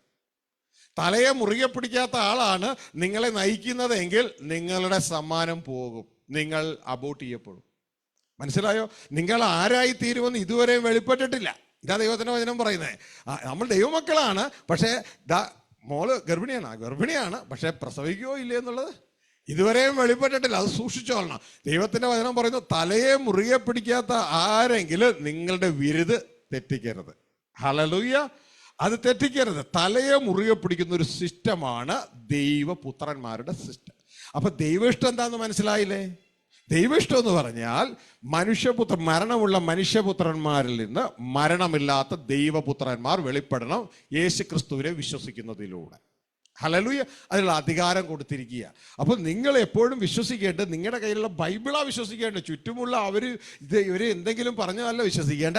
വിശുദ്ധ ബൈബിൾ എന്ത് പറയുന്നോ അതിലെ വചനങ്ങൾ വിശ്വസിക്കുക. ഹല്ലേലൂയ. ഇനി ഈ ദൈവപുത്രന്മാരെയാണ് ദൈവം കാത്തിരിക്കുന്നതെന്ന് സകല സൃഷ്ടികൾക്കും അറിയാം. വാഴയ്ക്കറിയാം, കോഴിക്കറിയാം, താറാവിനറിയാം, എല്ലാ സൃഷ്ടികൾക്കും അറിയാം. പക്ഷെ നമുക്ക് മാത്രമേ ഇത് അറിയാൻ പാടില്ലാത്തുള്ളൂ. കാരണം നമ്മളെ പിശാച് പിടിച്ച് കോമയിലിട്ട്. മനസ്സിലായോ? എന്തിനാണ് ജനിച്ചതെന്ന് അറിഞ്ഞുകൂടാ, എന്താ ഇവിടെ ചെയ്യേണ്ടതെന്ന് അറിഞ്ഞുകൂടാ, എങ്ങനെയാ ചെയ്യേണ്ടതെന്ന് അറിഞ്ഞുകൂടാ, എന്തിനാണ് മരിക്കുന്നതെന്ന് അറിഞ്ഞുകൂടാ, മരിച്ച ആർക്കാ റിപ്പോർട്ട് ചെയ്യേണ്ടതെന്ന് അറിഞ്ഞുകൂടാ, പിന്നെയുള്ള ജീവിതം എങ്ങനെയാണെന്ന് അറിഞ്ഞുകൂടാ. നമ്മളെ കോമയിലിട്ട് കളഞ്ഞു. മനസ്സിലാവുന്നുണ്ടോ? എന്നാൽ സകല സൃഷ്ടികൾക്കും അറിയാം നമ്മൾ എന്തിനാണ് സൃഷ്ടിച്ചത്. റോമ 8:19 പറയുകയാണ്, സൃഷ്ടി ദൈവപുത്രന്മാരുടെ വെളിപ്പാടിനായി ആകാംക്ഷയോടെ കാത്തിരിക്കുകയാണ്. അപ്പൊ സകല സൃഷ്ടികളും കാത്തിരിക്കുകയാണ്. എന്തിനാ? ദൈവത്തിന്റെ വീട്ടിലെ ദൈവത്തിന്റെ മക്കളെ കാണാൻ. ഹല്ലേലൂയ. ഇപ്പൊ നിങ്ങളുടെ വീട്ടില് നിങ്ങളുടെ മോള് വിവാഹം കഴിച്ചു, ആ പ്രഗ്നന്റ് ആണ്. വീട്ടിലുള്ളവരെല്ലാവരും ആരെ കാത്തിരിക്കുക? കുഞ്ഞിനെ കാത്തിരിക്കുന്നത് പോലെ ദൈവത്തിന്റെ വീട്ടിലുള്ള എല്ലാവരും സൃഷ്ടി മുഴുവൻ ദൈവപുത്രന്മാരെ കാത്തിരിക്കുക. പക്ഷെ ഇതുവല്ല നമുക്കറിയോ? നമുക്ക് ഇതൊന്നും അറിയത്തില്ല. നമ്മൾ വീണുപോയ മനുഷ്യപുത്രന്മാർ ഇന്നത്തെ അപ്പം എങ്ങനെ കിട്ടും എന്ന് ചിന്തിച്ച് അത് എങ്ങനെ ജോലി എടുത്താൽ കിട്ടും, അല്ലെങ്കിൽ എങ്ങനെ പറ്റിച്ചാൽ കിട്ടും, ആരുടെ തലയിൽ കയറണം, എങ്ങനെ കിട്ടും എന്ന് പറഞ്ഞ് നിൽക്കുകയാണ് നമ്മൾ. പക്ഷെ സൃഷ്ടി കാത്തിരിക്കുന്നത് എന്തിനാണെന്നറിയാമോ? വായിച്ച 8:19 പറയുകയാണ്, സൃഷ്ടി ദൈവപുത്രന്മാരുടെ വെളിപ്പാടിനെ ആകാംക്ഷയോടെ കാത്തിരിക്കുന്നു. സൃഷ്ടി എല്ലാം, വാഴയും കോഴിയും താറാവും തെങ്ങും എല്ലാ സൃഷ്ടികൾ മനുഷ്യപുത്രന്മാരുടെ ഉള്ളിൽ നിന്ന് ദൈവപുത്രന്മാർ വെളിപ്പെടുവാൻ ആകാംക്ഷയോടെ കാത്തിരിക്കുക. ഹല്ലേലൂയ. നമ്മളുടെ ഉള്ളിൽ ദൈവപുത്രൻ വെളിപ്പെടണം, ആകാംക്ഷയോടെ കാത്തിരിക്കുക. ഇതിനു വേണ്ടിയാണ് യേശുവിനെ നമുക്ക് തന്നത്. മനസ്സിലാവുന്നുണ്ടോ? നമ്മൾ ദൈവപുത്രന്മാരായി വെളിപ്പെട്ട് ദൈവഭവനത്തിൽ എന്നെന്നും ദൈവത്തോടൊന്നായി ജീവിക്കണം. ഇതാണ് ദൈവം ആഗ്രഹിക്കുന്നത്. പിടുത്തം കിട്ടിയ? ഹല്ലേലൂയ. ഇനി ജീവിതത്തിൽ മറന്നു പോകരുത്. ദൈവ ഇഷ്ടം എന്ന് പറഞ്ഞു കഴിഞ്ഞാൽ എന്താണെന്ന് ജീവിതത്തിൽ മറന്നു പോകരുത്. ദൈവത്തിന്റെ ഇഷ്ടം നമ്മുടെ ശുദ്ധീകരണത്തിലൂടെ ദൈവപുത്രന്മാർ വെളിപ്പെടണം. മനസ്സിലായോ? ദൈവപുത്രന്മാർ വെളിപ്പെടണം. ദൈവം തൻ്റെ പുത്രനെ ലോകത്തിലേക്ക് തന്നത് ദാസന്മാരെ കൊയ്യാനല്ല. ദൈവം തൻ്റെ പുത്രനെ ലോകത്തിലേക്ക് തന്നത് പുത്രന്മാരെ കൊയ്യാനാണ്. മനസ്സിലായോ? പുത്രനെ വിതയ്ക്കുകയായിരുന്നു ലോകത്തിലേക്ക്. പുത്രനെ തരുവാൻ തക്കവണ്ണം ദൈവം അത്രമാത്രം നമ്മളെ സ്നേഹിച്ചു. അപ്പോ നമ്മൾ ഓരോരുത്തരും ദൈവപുത്രന്മാരായി വെളിപ്പെടണം. ഹല്ലേലൂയ. മറ്റൊരു ഭാഗത്ത് പരീശന്മാർ ചോദിക്കുന്ന സമയത്ത് യേശുക്രിസ്തു പറയുന്ന ഒരു കാര്യം എന്ന് പറയുന്നത്, പരീശന്മാരെന്ന് പറയുന്നത് പുനരുദ്ധാനം ഇല്ല എന്ന് പറയുന്ന ഒരു കൂട്ടരാണ്. ആ പുനരുദ്ധാനം ഇല്ല എന്ന് പറയുന്ന കൂട്ടർ യേശുവിനെ വാക്കി പിടിക്കാൻ വേണ്ടി വന്നു. ഒരു സ്ത്രീക്ക് 7 ഭർത്താക്കന്മാരുണ്ടായിരുന്നു. അതായത് ആദ്യം ആ സ്ത്രീ ഒരാൾ വിവാഹം കഴിച്ചു, ആ വിവാഹം കഴിച്ച ആൾ മരിച്ചുപോയി. അപ്പോൾ ആ മരിച്ച ആളുടെ സഹോദരനെ വിവാഹം കഴിച്ച് കുഞ്ഞുങ്ങളെ ജനിപ്പിക്കണം. അദ്ദേഹത്തെയും വിവാഹം കഴിച്ചു, അയാൾ മരിച്ചുപോയി. വീണ്ടും അടുത്ത ആളെ വിവാഹം കഴിച്ചു. ഇങ്ങനെ റിപ്പീറ്റ് ചെയ്ത് 7 പേരെ വിവാഹം കഴിച്ചു. 7 പേരും മരിച്ചു. അവസാനം ഈ സ്ത്രീയും മരിച്ചു. ഈ സ്ത്രീയും മരിച്ച സമയത്ത് ചിന്തിക്കുന്നത് ലൂക്കോസ് 20-ാം അധ്യായം ഞാൻ ചിന്തിക്കുന്നു. ആ സ്ത്രീയും ശ്രദ്ധിക്കുക. ഈ സ്ത്രീയും മരിച്ച സമയത്ത് സദൂക്യർ ഇപ്പൊ യേശുവിനെ പിടിക്കാൻ പോവാ. സ്വർഗത്തിൽ അല്ലെങ്കിൽ പുനരുദ്ധാനത്തിൽ ഈ സ്ത്രീ ഇതിൽ ആർക്കാണ് ഭാര്യയാവുക? ഈ ഭൂമിയിലായിരുന്നപ്പോൾ 7 പേർക്കും ഭാര്യയായിരുന്നല്ലോ. ഇപ്പോ യേശു പിടിക്കപ്പെടും എന്നുള്ള ചിന്തയിലാവര് പറഞ്ഞു. അപ്പൊ യേശു അവരോട് പറഞ്ഞത്, നിങ്ങൾ തിരുവഴുത്തുകളെയും ദൈവശക്തിയെയും അറിയായ കൊണ്ട് തെറ്റിപ്പോകും. നിങ്ങൾ തിരുവഴുത്തുകളെയും ദൈവശക്തിയെ കുറിച്ച് അറിയത്തില്ല നിങ്ങൾക്ക്. അതുകൊണ്ടാണ് നിങ്ങൾ ഇങ്ങനെ ഹെറോദ്യരും പരീശരും അതോടൊപ്പം തന്നെ സദൂക്യരും ഒക്കെ ആയിട്ട് പിരിഞ്ഞ്, ഇന്ന് കണ്ടില്ലേ കത്തോലിക്കരും പെന്തക്കോസ്തുകാരും ബ്രദറൻകാരും ഒക്കെ ആയിട്ട് ഇങ്ങനെ പിരിഞ്ഞു കിടക്കുക. അന്നും അതുപോലെ തന്നെയാണ്, ഇങ്ങനെ പിരിഞ്ഞു കിടക്കുക. നിങ്ങൾക്ക് തിരുവഴുത്തിനെ കുറിച്ച് അറിയത്തില്ല, ദൈവശക്തിയെ കുറിച്ച് അറിയത്തില്ല. പിന്നെ യേശു പറഞ്ഞൊരു കാര്യം നേരത്തെ നിങ്ങളോട് പറഞ്ഞില്ലേ, സ്വർഗരാജ്യത്തില് അമ്മയും പെങ്ങന്മാരും ഒന്നും ഇല്ലാന്ന് അവിടെ ഇല്ലേ? പക്ഷെ അപ്പൊ നിങ്ങൾക്ക് ഒരുപക്ഷെ പല ചിന്തയോ എന്തൊക്കെ പറയണേ. ഇവിടെ യേശു പറയാണ് ഈ സംഭവം നിങ്ങൾക്ക് അറിയത്തില്ല. പുനരുദ്ധാനത്തിൽ അവർ വിവാഹം കഴിക്കുന്നില്ല, വിവാഹത്തിന് കൊടുക്കപ്പെടുന്നു. പുനരുദ്ധാനത്തിൽ വിവാഹം കഴിക്കുന്നില്ല, വിവാഹത്തിന് കൊടുക്കപ്പെടുന്നില്ല. നമ്മുടെ പലരുടെയും ചിന്ത എന്ന് പറയുന്നത് അവിടെ ഒരു വിവാഹം കഴിച്ച് ഒരു കൊച്ചു വീട്, മക്കള് 2 പേര്, ഒരു കാറ് എന്നൊക്കെയുള്ള ചിന്തയിലായിരിക്കും ഒരു പക്ഷേ. കർത്താവ് അതൊക്കെ തെറ്റിച്ചിട്ട് പറയാണ് അവിടെ വിവാഹം കഴിക്കുന്നുമില്ല, വിവാഹത്തിന് കൊടുക്കുന്നുമില്ല. പിന്നെ സ്വർഗത്തിലെ ദൂതന്മാരെ പോലെ അത്രയാകുന്നു. നിങ്ങൾ ആത്മരൂപികളായിരിക്കും അവിടെ. മനസ്സിലായോ? നിങ്ങൾ ആത്മരൂപികളായിരിക്കും. നിങ്ങൾ പിന്നെ നിങ്ങളുടെ പേര് ഇതാ മനുഷ്യപുത്രന്മാരെന്നല്ല, നിങ്ങളുടെ പേര് ദൈവപുത്രന്മാർ എന്നായിരിക്കും. അതിന് ഈ ലോകത്തുനിന്ന് ആ ലോകത്തിലേക്ക് ജയം പ്രാപിക്കുന്നവർ മാത്രമേ ഉള്ളൂ. മനസ്സിലായോ? ഈ ലോകത്തുനിന്ന് ആ ലോകത്തിലേക്ക് യോഗ്യത പ്രാപിക്കുന്നവർ, അവർ വിവാഹം കഴിക്കുന്നുമില്ല, വിവാഹത്തിന് കൊടുക്കുന്നുമില്ല. അവർ ദൈവദൂത തുല്യരും ദൈവപുത്രന്മാരും ആയിരിക്കും. മനസ്സിലാവുന്നുണ്ടോ? ദൈവം ആഗ്രഹിക്കുന്നത് ദൈവപുത്രന്മാരെയാണ്. നിങ്ങൾക്ക് ഇപ്പൊ സമയമില്ല, പിന്നെ എപ്പോഴെങ്കിലും മനസ്സിലാക്കി തരാം. 3 ഭൂമിയെ നിങ്ങൾക്ക് കാണാം. ഹല്ലേലൂയ. 3 ഭൂമിയിൽ ഇന്ന് നമ്മളായിരിക്കുന്ന മിഡിൽ ഭൂമിയാണ്. ആ മിഡിൽ ഭൂമിയിൽ ജീവിക്കുന്നത് മനുഷ്യപുത്രന്മാരാണ്. ഹല്ലേലൂയ. ഇനി ഒരു ഭൂമി വരാൻ പോകുന്നുണ്ട്, അവിടെ ജീവിക്കുന്നത് ദൈവപുത്രന്മാരാണ് ദൈവത്തോടു കൂടെ. ഇതിനു മുമ്പൊരു ഭൂമിയുണ്ട്, അവിടെ ജീവിച്ചിരുന്നത് ദൂതവർഗമാണ്. മനസ്സിലായോ? ഹല്ലേലൂയ. യൂട്യൂബിലെ ക്ലാസ്സുകൾ കിടക്കുന്നുണ്ടാവും. SVJ മെസ്സേജസ് അടിച്ചു കൊടുത്താൽ നിങ്ങൾക്ക് അത് കിട്ടും. ഹല്ലേലൂയ. അങ്ങനെ 3 ഭൂമി, കഴിഞ്ഞകാല ഭൂമിയിൽ നടന്ന ഒരു സംഭവത്തിന്റെ ഒരു പരിണിത ഫലമായിട്ടാണ് ഈ ഭൂമിയിൽ ദൈവം തൽക്കാലമായി ഒരു 7000 വർഷത്തെ ടെസ്റ്റ് അടിച്ചു വെച്ചിരിക്കുന്നത്. അതിപ്പോൾ 6000 ആകാൻ പോകുന്നു. ഇനി അത് കഴിഞ്ഞാൽ ജയിക്കുന്നവൻ ഇത് അവകാശമാക്കും. നീതി വസിക്കുന്ന പുതിയ ആകാശവും പുതിയ ഭൂമിയും വരും. അവിടെ നമ്മൾ ദൈവത്തോടൊപ്പം ക്രിസ്തുവിൽ ജീവിക്കുവാനായിട്ട് ഇടയാകും, അപ്പനും മക്കളുമായി. ഹല്ലേലൂയ. ജയം പ്രാപിക്കണം. അത് ദൈവപുത്രന്മാരുടെ ഭൂമിയാണ്. ഹല്ലേലൂയ. അപ്പോൾ അതാണ് ദൈവരാജ്യം. അതാണ് അന്വേഷിക്കാൻ പറഞ്ഞത്. ഇപ്പോഴുള്ളത് മനുഷ്യരാജ്യവും പിശാചിന്റെ രാജ്യവുമാണ് ഇവിടെ. ഹല്ലേലൂയ. അപ്പോൾ ഇനി വരാൻ പോകുന്നത് ദൈവരാജ്യമാണ്. ദൈവമാണ് അവിടെ വാഴുന്നത്, പിശാചല്ല. ആത്മമണ്ഡലം വാഴുന്നത്, ഭൂമി വാഴുന്നത് ദൈവത്തിന് വേണ്ടി നമ്മളായിരിക്കും. നമ്മളിലൂടെ ദൈവമായിരിക്കും ഭൂമിയെ വാഴുന്നത്. അപ്പോൾ ഇവിടെ മനസ്സിലാക്കേണ്ടത് നമ്മളുടെ ഈ ചെറു ജീവിതം, നമ്മളുടെ ഇവിടുത്തെ ഈ ചെറിയ ജീവിതം, ഇപ്പോൾ മനുഷ്യന്റെ ജീവിതം പെട്ടെന്ന് ഇവിടെ അവസാനിക്കും. ഓ ഫാദർ, വി താങ്ക് യു. നിങ്ങൾക്ക് സ്ക്രീനിൽ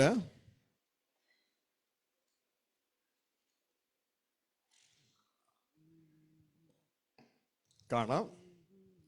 നമ്മളിപ്പോൾ ആരായിക്കോട്ടെ, എഞ്ചിനീയർ ആയിക്കോട്ടെ, ഡോക്ടർ ആയിക്കോട്ടെ, പാസ്റ്റർ ആയിക്കോട്ടെ, IT പ്രൊഫഷണൽ ആയിക്കോട്ടെ, ഏതായിക്കോട്ടെ, നിമിഷ സമയമേ ഉള്ളൂ നമ്മളിവിടെ. കേട്ടോ, നിങ്ങൾക്കൊരു സിസ്റ്റം ഇവിടെ കാണാം. ഇന്ന് നമ്മൾ ഭൂമിയിൽ ഒരു കൊച്ചു കുഞ്ഞിനിവിടെ കാണാം. ഇവിടെ ഒരു ശവപ്പെട്ടിയും കാണാം. അതിൻ്റെ ഇടയിൽ ഒരു സ്ക്വയർ ബോക്സ് കാണാം. അതിൽ ലോകം എന്ന് എഴുതിയിട്ടുണ്ട്. ആ കൊച്ചു കുഞ്ഞ്, നമ്മൾ ഓരോരുത്തരും ജനിച്ച ആ ജന്മദിനം ഒന്ന് ഓർത്തേ. ഹാപ്പി ബർത്ത്ഡേ ടു യു എന്ന് പറയുന്ന ജന്മദിനം ഒന്ന് ഓർത്തേ, ഇല്ലേ? അന്ന് നമ്മൾ ജനിച്ച നാൾ മുതൽ നമ്മൾ ഈ സിസ്റ്റത്തിലൂടെ പൊയ്ക്കൊണ്ടിരിക്കുക. മനസ്സിലായോ? ഈ സിസ്റ്റത്തിലൂടെ പൊയ്ക്കൊണ്ടിരിക്കുക. വീണുപോയ മനുഷ്യപുത്രന്മാരായി, മരണമുള്ളവരായി. ഈ യാത്രയുടെ ഇടയിൽ നമ്മൾ ഇപ്പോഴത്തെ കേസ് പറഞ്ഞാൽ അവിടെ LKG UKG ഒക്കെ പഠിച്ചു, 1ാം ക്ലാസ് മുതൽ 10ാം ക്ലാസ് വരെ പഠിച്ചു, പിന്നെ +2 കഴിഞ്ഞു, പിന്നെ ഏതെങ്കിലും PG പഠിച്ചു, പിന്നെ ഇപ്പോൾ എന്താണ് നേഴ്സിംഗ് ആണ് ഭയങ്കര ആദായം എന്ന് മനസ്സിലാക്കി കുറേ പേര് നേഴ്സിങ്ങിന് പോയി, പിന്നെ IT കൊള്ളാമെന്ന് പറയും കുറേ പേര് ITക്ക് പോയി. അങ്ങനെ ഇവരൊക്കെ എന്തെങ്കിലും ജോലിയൊക്കെ സമ്പാദിച്ചു. കുറച്ച് നാൾ ഇങ്ങനെ കറങ്ങിയൊക്കെ നടന്നു. പിന്നെ നടന്നുകൊണ്ടിരിക്കുന്ന ഇടയ്ക്ക് കണ്ണിൻ്റെ കാഴ്ച പയ്യെ മങ്ങാൻ തുടങ്ങി, കറുത്ത മുടി വെളുക്കാൻ തുടങ്ങി. ഇതങ്ങനെ ഇങ്ങനെ പിന്നെ മുട്ടൊക്കെ പയ്യെ വേദന എടുക്കാൻ തുടങ്ങി. നേരത്തെ ഭയങ്കര സ്പീഡിലൊക്കെ ചാടുമായിരുന്നു. ഇപ്പോൾ പറയുന്നത് പഴയ പോലെ ഒന്നും മരം കയറാൻ വയ്യാന്ന് പറയണേ. അങ്ങനെ എല്ലാം പയ്യെ രാവിലെ എഴുന്നേറ്റാലും പെട്ടെന്ന് അങ്ങ് പോവില്ല. കുറച്ച് നേരമൊക്കെ അവിടെ കിടന്നുകൊണ്ടിരുന്ന ഗുസ്തിയൊക്കെ കാണിച്ചാൽ അവിടെ കിടന്ന് തന്നെ ഗുസ്തി കാണിച്ച് ഇറങ്ങുക. അങ്ങനെ അതായത് മരണം പിടിക്കുക. അങ്ങനെ മരണം പിടിച്ച് നേരെ വന്ന് മരണം പൂർത്തിയായി ശവപ്പെട്ടിക്ക് പോയി. മനസ്സിലായ? ഒരു കൊച്ചു ജീവിതമേ ഉള്ളൂ. അതിപ്പോൾ എഞ്ചിനീയറാകട്ടെ, ഡോക്ടറാകട്ടെ, ആരും ആകട്ടെ. പക്ഷെ മനുഷ്യൻ ചിന്തിക്കുന്നില്ല. ചെറു ജീവിതം കൊണ്ട് പരിപാടി കഴിഞ്ഞ് പിന്നെ ഈ പ്ലാനറ്റിലേക്ക് മടങ്ങി വരുന്നില്ല. എല്ലാവരും പോയി കഴിഞ്ഞു. അപ്പോൾ ഇങ്ങനെ ഇരിക്കുന്ന ഒരു സാഹചര്യം, ഇതാണ് മനുഷ്യന്മാർ. മനസ്സിലായോ? ഇവര് നിത്യമായി ദീർഘായുസ് പ്രാപിക്കുന്ന ദൈവപുത്രന്മാരാക്കി മാറ്റണം ഇവരെ. ഇതിനു വേണ്ടി സ്വർഗത്തിലെ ദൈവം നമുക്ക് തന്ന സിസ്റ്റമാണ് ക്രിസ്തു. നിങ്ങൾക്ക് ഇവിടെ നോക്കുമ്പോൾ കാണാം. നമ്മളുടെ ഈ ജീവിതം നോക്കിയേ. ഈ ജീവിതത്തിൽ ഇവിടെ ഒരു കൊച്ചു കുഞ്ഞിനെ കണ്ടോ നിങ്ങൾ? കൊച്ചു കുഞ്ഞ് ജനിച്ചിരിക്കുക. ഒരു മനുഷ്യന്റെ ജീവചക്രമാണ് ഈ കാണിക്കുന്നത്. ഒരു കൊച്ചു കുഞ്ഞ് ഇവിടെ ജനിച്ചു. ആ കൊച്ചു കുഞ്ഞ് വളർന്നു. മുട്ടുമേ പൊങ്ങി, കണ്ടോ? മുട്ടുമേ പൊങ്ങി ചരിഞ്ഞു, കമന്നു എന്നൊക്കെ പറയുമ്പോൾ നമുക്ക് വലിയ വാർത്തയാണ്. ഉടനെ തന്നെ ആ ചാച്ചനെ വിളിക്കും. ചാച്ച, നമ്മുടെ കൊച്ച് ഇന്ന് ചരിഞ്ഞു, കമന്നു, മുട്ട പൊങ്ങി, വലിയൊരു വാർത്തയാണത്. അങ്ങനെ കൊച്ച് കൈയാണോ വളരുന്നത്, കാലാണോ വളരുന്നത് എന്ന് പറഞ്ഞുകൊണ്ട് ആ കൊച്ചിനെ വളർത്തി. ഇങ്ങനെ വളർന്ന് നമ്മളുടെ ഓരോരുത്തരുടെ സ്റ്റേജാണ് കാണുന്നത്. അതിന് ശേഷം LKG പോയി, പിന്നെ UKG പോയി, അങ്ങനെ 1ാം ക്ലാസ് 2ാം ക്ലാസ് മുതൽ പഠിച്ചു 10ാം ക്ലാസ് വരെയായി. അങ്ങനെ കോളേജിലെത്തി, അവസാനം ഡിഗ്രി ഒക്കെ എടുത്തു. അതിനുശേഷം വലിയ PG ഒക്കെ എടുത്തു, വലിയ പഠിത്തമൊക്കെ പൂർത്തിയായി, സർട്ടിഫിക്കറ്റ് റെഡി കയ്യിൽ. മനസ്സിലായോ? അതിനുശേഷം ആള് ഒരു നല്ലൊരു യുവാവായി അല്ലെങ്കിൽ യുവതിയായി. ഇപ്പൊ എല്ലാവർക്കും വേണം, രാഷ്ട്രീയക്കാർക്ക് വേണം, വീട്ടുകാർക്ക് വേണം, നാട്ടുകാർക്ക് വേണം, പള്ളിയിലെ പാസ്റ്ററിന് വേണം, അച്ഛന് വേണം, എല്ലാവർക്കും വേണം ഈ പുള്ളിയെ. കാരണം ഇപ്പൊ ഇയാളെയാണ് ഇപ്പോൾ കറന്നെടുക്കാൻ പറ്റത്തുള്ളൂ. മനസ്സിലായോ? വീട്ടിലൊക്കെ കോഴിയൊക്കെ ഉണ്ടാക്കിയ 2 കാലും പുള്ളിക്കാം. ഓക്കെ, കാരണം എടി അവന് കൊടുത്തായിരുന്നോ? ഇല്ല, കൊടുക്ക, അവന് കൊടുക്ക. ഓക്കെ, അല്ല, അപ്പൊ അവനാണ്, കാരണം അവനാണ് ഇപ്പൊ കറന്നെടുക്കാൻ ഇപ്പൊ പറ്റിയ സമയമാണ് അവനെ. മനസ്സിലായോ? അല്ല, അവന് കൊടുക്കണം. ഇനി കുറച്ച് ദിവസത്തേക്ക് കഴിയുമ്പോൾ ഇങ്ങനെ വിട്ടാൽ പറ്റുമോ? അവനൊന്ന് കെട്ടിച്ചു വിടണ്ടേ? അപ്പൊ അതോടെ കെട്ടി. ശ്രദ്ധിച്ചേ, അവനെ കെട്ടിച്ചു വിട്ടതോടുകൂടെ തുടർന്ന് അവന് കുഞ്ഞുങ്ങളായി. കുറച്ച് നാളും പോയുമ്പോൾ അവൻ കുഞ്ഞുങ്ങളെ വളർത്താൻ ഇപ്പോൾ ദൈവത്തിന്റെ വചനം പറയുന്നൊരു കാര്യം എന്ന് പറയുന്നത്, വിവാഹം കഴിക്കുന്നതൊക്കെ നല്ലതാ, വിവാഹം കഴിക്കുന്നതിന് ജഡത്തിൽ കഷ്ടത ഉണ്ട്. മനസ്സിലായി? പ്രോമിസാണ്. ഹല്ലേലൂയ. അപ്പോൾ ആ പ്രോമിസ് മനസ്സിൽ കരുതിക്കൊണ്ട് വേണം അത് ചെയ്യാനായിട്ട്. അപ്പോൾ വിവാഹം കഴിച്ചു, കുഞ്ഞുങ്ങളൊക്കെ ആയി, തുടർന്ന് അധികം സമയമില്ലാതെ ആളുടെ രൂപം ഇതേപോലെ ആവും. ഓക്കെ, പിന്നെ കുറച്ചും കൂടി കുഞ്ഞുങ്ങളെ കല്യാണം കഴിച്ചു വിടാറൊക്കെ ആയി ഇതേ രൂപത്തിലേക്ക് മാറും. കുഞ്ഞുങ്ങളെ കല്യാണം കഴിച്ചു വിട്ടു, ആള് തളർന്നു, മരണം പിടിക്കുക, ആളിങ്ങനെ പൊതിഞ്ഞു. നേരത്തെ അവിടെ ഇവിടെയൊക്കെ ഓടി നടന്നതാണ്. പല സ്ഥലങ്ങളിലുമായിട്ട് അയാളെ കാണാൻ പറ്റും. ഒരല്പം ഇവിടെ കൊച്ചി കണ്ടു, കൊച്ചി കഴിഞ്ഞ് കുറച്ച് നേരം കഴിയുമ്പോൾ ദുബായിൽ കാണാം, ദുബായിൽ നിന്ന് കുറച്ച് കഴിയുമ്പോൾ വേറെ സ്ഥലത്ത് കാണാം. അവൻ ഓടി നടന്ന് ഇന്റർനാഷണലായിട്ട് ഓടി നടന്ന ആളങ്ങ് ലിമിറ്റഡ് ആകും, നാഷണൽ ആകും, ചെറുതാകും. പിന്നെ അങ്ങ് ചെറുതായി അധിക സ്ഥലത്തൊന്നും പോകാൻ പറ്റത്തില്ല. വീടിന്റെ ഉള്ളിൽ അല്ലെങ്കിൽ ജംഗ്ഷൻ വരെയൊക്കെ ആവുള്ളൂ. എന്താടാ നിന്റെ അപ്പനെ കാണുന്നില്ലല്ലോ? ഇപ്പൊ അപ്പനെ ജംഗ്ഷൻ വരെയൊക്കെ പോവുള്ളൂ, കൂടുതലൊന്നും പോവില്ല. അപ്പൊ ലിമിറ്റഡ് ആകാൻ മരണം നമ്മളെ ലിമിറ്റ് ചെയ്യും, താഴേക്ക് പിടിക്കുക. വീണ്ടും തുടർന്ന് ആള് വീണ്ടും മരണം പിടിച്ചോടുകൂടെ ഇപ്പോ ജംഗ്ഷനിലും ഇല്ല, വീട്ടിന്റെ മുറ്റത്തൊക്കെ ഉള്ളൂ. വീണ്ടും മരണം പിടിക്കുകയാണ്. പിന്നെ വീടിന്റെ മുറ്റവും കഴിയും, വീടിന്റെ ഉള്ളിൽ, കാരണം സ്റ്റെപ്പ് ഇറങ്ങാൻ വയ്യ, മുട്ട് മടങ്ങുന്നില്ല. അപ്പോൾ വീട്ടിന്റെ ഉള്ളിൽ മാത്രമേ ഉള്ളൂ. കുറച്ചും കൂടി കഴിഞ്ഞപ്പോൾ വീട് ലിമിറ്റഡ് ആയ ആൾ ഇപ്പൊ റൂം ലിമിറ്റഡ് ആയി, റൂമിന്റെ ഉള്ളിൽ മാത്രമായി. പിന്നെ എങ്ങും പോകാൻ വയ്യ, റൂമിന്റെ ഉള്ളിലായി. പിന്നെ കുറച്ചുകൂടി കഴിഞ്ഞപ്പോൾ റൂം ലിമിറ്റഡും മാറി, കിടക്ക ലിമിറ്റഡ് ആയി. മനസ്സിലായോ? അങ്ങനെ ലിമിറ്റഡായി അവസാനം അസ്ഥിയല്ല, മാംസമല്ല, അസ്ഥിയോട് പറ്റിച്ചേർന്ന് ഇരിക്കുന്ന അവസ്ഥയാണ്. ഇനി അധികം താമസിയാതെ കിടക്ക ലിമിറ്റഡും മാറി, സെമത്തേരി ലിമിറ്റഡായി. ആൾ മരിച്ചു. സെമത്തേരി കൊണ്ട് അടക്കി കുറച്ച് ദിവസത്തിനുള്ളിൽ ഇതേ പരുവത്തിലാവും. കണ്ടോ? ഒരു അസ്ഥി കൂടം കിടക്കുന്നുണ്ടോ? മുഖം കണ്ടോ? നമ്മൾ ഇതുവരെ കഴുകി ശുദ്ധീകരിച്ച് പൗഡർ ഇട്ട് എല്ലാ ക്രീമും തേച്ച് റെഡിയാക്കിയിട്ട സാധനമാണ് ഈ കിടക്കണത്. ഈ സാധനം ആണ് മുമ്പോട്ടേക്ക് പോയത്. ഇതാണ് എൻ്റെ ഭാവി നോക്കണ്ടേന്ന് പറഞ്ഞ് എത്ര വെള്ളം ഉണ്ടാക്കിയില്ലേ? അല്ലേ? അതാണ് ഭാവി ഉണ്ടോ? ആ ഭാവി കിടക്കുക, ഭാവി. അപ്പൊ നമ്മൾ വെറും വിഡ്ഢികളായിട്ട് ഓടി നേടിയത് മുഴുവൻ ഏതോ ബാങ്കിലോ എവിടെയോ മേടിച്ചിട്ട് എല്ലാം ചെയ്തു, നേടിയത് മുഴുവൻ കൊണ്ടിട്ടു. ഇതെല്ലാം അതോടുകൂടെ വട്ടപ്പൂച്ച്. മനസ്സിലായോ? ഒരു ഹീറോ ആകാൻ വേണ്ടി ഓടി, അവസാനം ഒരു സീറോ ആയി തീർന്നു. മനസ്സിലായേ? ഇതാണ് മനുഷ്യന്റെ ജീവിതം. എന്നാൽ നമ്മളെ ഹീറോ ആക്കാൻ ദൈവത്തിന് പദ്ധതിയുണ്ട്. മനസ്സിലായോ? ഇതൊരു മനുഷ്യനാണ്. ഈ ജീവിച്ചിരിക്കുമ്പോൾ ഈ മനുഷ്യൻ ദൈവം വച്ച പ്രോസസ്സിൽ വിശ്വസിക്കുക. മനസ്സിലായോ? നിന്നെ ദൈവ കുടുംബത്തിലേക്ക് ഏറ്റെടുക്കാൻ ദൈവം ആഗ്രഹിക്കുക, നിന്നോട് ഒരുമിച്ച് ജീവിപ്പാൻ ദൈവം ആഗ്രഹിക്കുക. അതിനുവേണ്ടി നമുക്ക് തന്നിട്ടുള്ള വ്യക്തിത്വമാണ് തൻ്റെ പുത്രനായ ക്രിസ്തു. ഹല്ലേലൂയ. ഈ ഒരു തിരിച്ചറിവ് നമ്മുടെ ജീവിതത്തിൽ ഉണ്ടാകണം. അപ്പോൾ ഇതൊരു അല്പനാളത്തേക്ക് ഇതുള്ളൂ. അപ്പൊ ഇത് തിരിച്ചറിഞ്ഞിട്ട് എന്ത് ചെയ്യണം? ഇവിടെ ഞാനൊരു ബിസിനസ്സുകാരനാണ്, ലോകപ്രകാരം ബിസിനസ്സുകാരനാകാം, ഞാൻ ഒരു കമ്പ്യൂട്ടർ സയൻസ് അല്ലെങ്കിൽ കമ്പ്യൂട്ടർ എഞ്ചിനീയർ ആകാം, ആരും ആയിക്കോട്ടെന്നേ. അത് ഇച്ചിരി നേരത്തേക്കേ പറ്റുള്ളൂ, ഒരല്പകാലത്തേക്കേ പറ്റുള്ളൂ. ഈ സമയം നീ നല്ല ബുദ്ധിയുള്ളവനായി നിന്റെ പൊസിഷൻ മനുഷ്യന്റെ ലെവലിൽ നിന്ന് ദൈവപുത്രന്റെ ലെവലിലേക്ക് മാറ്റണം. അതിനാണ് ദൈവം തൻ്റെ പുത്രനെ തന്നത്. അതാണ് ദൈവത്തിന്റെ ഇഷ്ടം. അവനെ തകർത്ത് കളവാൻ യഹോവയ്ക്ക് ഇഷ്ടം തോന്നി. അവന്റെ പ്രാണൻ ഒരു അകൃത്യയാഗമായി തീർന്നിട്ട് അവൻ സന്തതിയെ കാണണം. ദൈവത്തിന് തൻ്റെ വംശത്തെ കാണണം. അപ്പന വംശത്തേക്കിനെ പയക, ദൈവത്തിന് ക്രിസ്തുവിലൂടെ തൻ്റെ വംശത്തെ കാണണം. ഇതാണ് ദൈവത്തിന്റെ ഇഷ്ടം. എന്നിട്ട് എഴുതിയിരിക്കുന്നു, അങ്ങനെ യഹോവയുടെ ഇഷ്ടം അവന്റെ കയ്യാൽ. ഇതാണ് ദൈവത്തിന്റെ ഇഷ്ടം. അങ്ങനെ യഹോവയുടെ ഇഷ്ടം എന്ന് പറഞ്ഞേ, അങ്ങനെ യഹോവയുടെ ഇഷ്ടം യേശുവിന്റെ കയ്യാൽ സാധിക്കണം. ഇതാണ് യേശു ക്രിസ്തു ചോദിക്കുന്നത്. എന്നെ കർത്താവേ കർത്താവേ എന്ന് പറഞ്ഞാനല്ല സ്വർഗ്ഗരാജ്യത്തിൽ കയറുന്നത്, എൻ്റെ പിതാവിന്റെ ഇഷ്ടം ചെയ്യുന്നത്. എൻ്റെ അപ്പൻ അന്വേഷിക്കുന്നത് ദൈവമക്കളെയാ.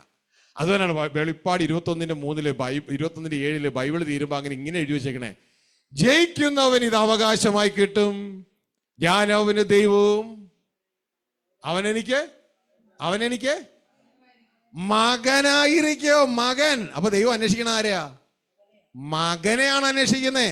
അപ്പോ എൻ്റെ പ്രിയ കുഞ്ഞുങ്ങളെ, ഈ മക്കളായി നാം വെളിപ്പെടണം. പിടുത്തം കിട്ടിയ? ഹല്ലേലൂയ. ഇനി ആ വെളിപ്പാട് 21:7 വായിച്ചേ. ബൈബിൾ തീരുക കേട്ടോ. അതോടുകൂടി ജയിക്കുന്നവന് ഇത് അവകാശമായി ലഭിക്കും. ജയിക്കുന്നവന് ഇത് അവകാശമായി ലഭിക്കും. ഞാൻ അവന് ദൈവവും അവൻ എനിക്ക് മകനുമായിരിക്കും. അപ്പൊ മനസ്സിലായോ എന്താ ദൈവം ഇഷ്ടമെന്ന്? ജയിച്ചാൽ നമ്മൾ ആരായി മാറും? ദൈവത്തിന്റെ മകനായിട്ട് മാറും. അപ്പോ അതിനുള്ള അവകാശം, അതിനുള്ള അധികാരം എപ്പോഴാ കിട്ടിയേ? നിങ്ങൾ ഈ 2 വചനം, പ്രത്യേകിച്ച് സുവിശേഷന്മാർ ശ്രദ്ധിക്കുക, ഈ 2 വചനം കണക്ട് ചെയ്യുക. ഇതിനുള്ള അധികാരം നമുക്ക് എപ്പോഴാ കിട്ടിയേ? ഏത് വചനത്തിലാണ് നിങ്ങൾ പറയാൻ പോണേ? നമ്മൾ രണ്ടും പറഞ്ഞു.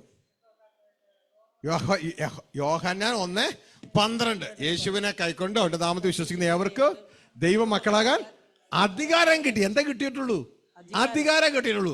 ആ അധികാരം കിട്ടിയത് നമ്മൾ ഉപയോഗിച്ചാൽ, ജയിച്ചാൽ നാം ദൈവത്തിന്റെ മകൻ.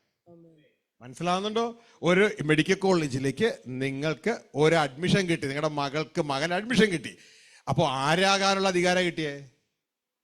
ഒരു ഡോക്ടർ ആകാനുള്ള അധികാരം അല്ലെങ്കിൽ അവസരമാണ് കിട്ടിയത്. ഇതേപോലെ യേശുവിനെ കൈക്കൊണ്ട് യേശുവിനകത്ത് വിശ്വസിക്കുന്ന നമുക്ക് ഏവർക്കും ദൈവ മക്കളാകാനുള്ള അധികാരം കിട്ടി. ഇത് നമ്മൾ ദൈവത്തിന്റെ മക്കളാണ്. എങ്ങനെ? വിശ്വാസത്താൽ. മനസ്സിലായോ? പക്ഷേ വിശ്വാസം സത്യമാണെന്ന് തെളിയിക്കണം.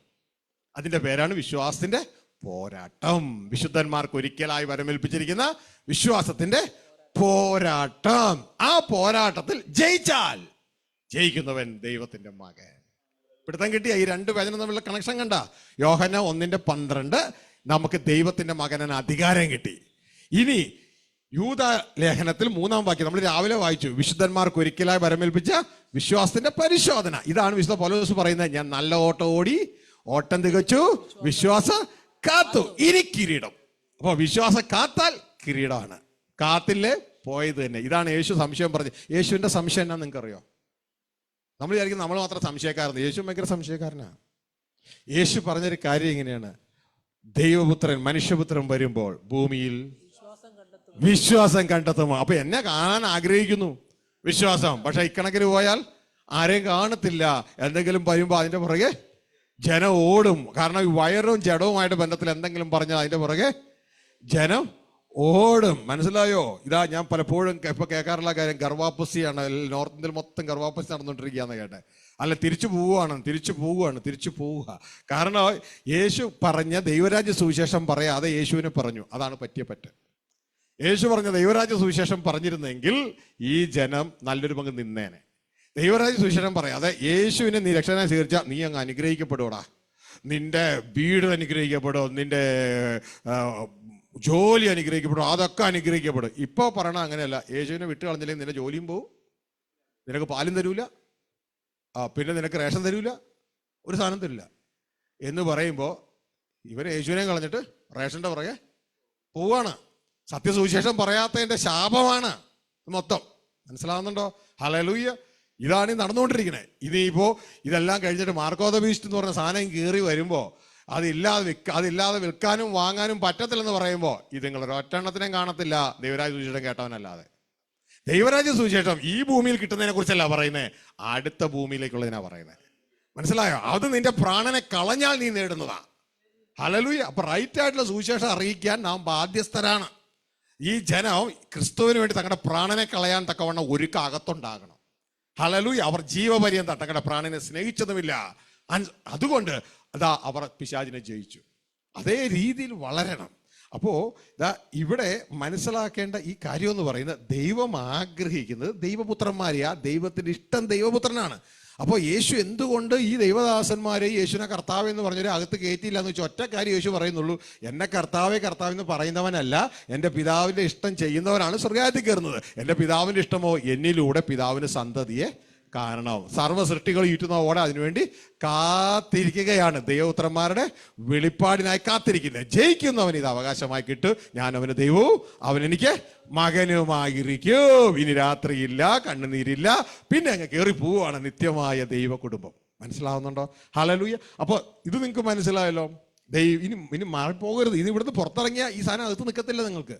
കാരണം ഇത് ദൈവരാജ്യത്തിൻ്റെ സംഭവമാണ്. ഇതുകൊണ്ട് ഇത് അകത്ത് നിൽക്കത്തില്ല, ഇത് പറന്നു പോകും. നിങ്ങളിതിനെ ബലാത്കാരം ചെയ്ത് അങ്ങോട്ടും ഇങ്ങോട്ടും ചോദിക്കണോ. ഇതാ ഭാര്യയോട് ചോദിക്കണോ, എടി എന്തോ എടി ദൈവം ഇഷ്ടം, എന്താ ഞാൻ മറന്നു വെച്ചാ.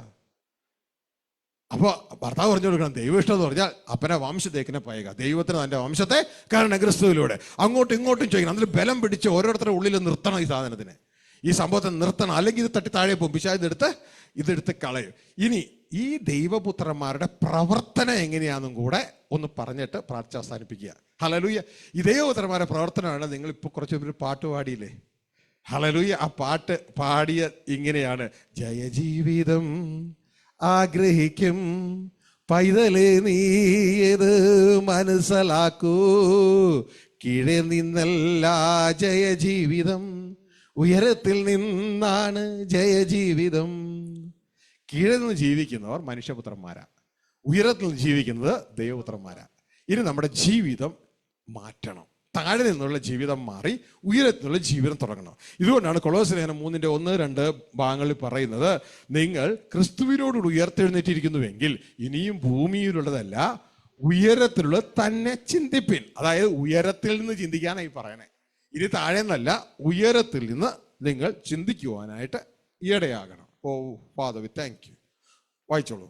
കൊളോസ്യൻ 3:1 ആകയാൽ നിങ്ങൾ ക്രിസ്തുവിനോടുകൂടി ഉയർത്തെഴുന്നേറ്റിരിക്കുന്നു എങ്കിൽ ക്രിസ്തു ദൈവത്തിന്റെ വലതുഭാഗത്ത് ഇരിക്കുന്നിടമായ ഉയരത്തിലുള്ളത് അന്വേഷിപ്പിൻ. ഹല്ലേലൂയ. ഭൂമിയിലുള്ളതല്ല, ഉയരത്തിലുള്ളത് തന്നെ ചിന്തിപ്പിൻ. ശ്രദ്ധിച്ചേ, ഇവിടെ എഴുതിയിരിക്കുകയാണ്, ആകയാൽ നിങ്ങൾ ക്രിസ്തുവിനോടുകൂടെ ഉയർത്തെഴുന്നേറ്റിരിക്കുന്നു എങ്കിൽ.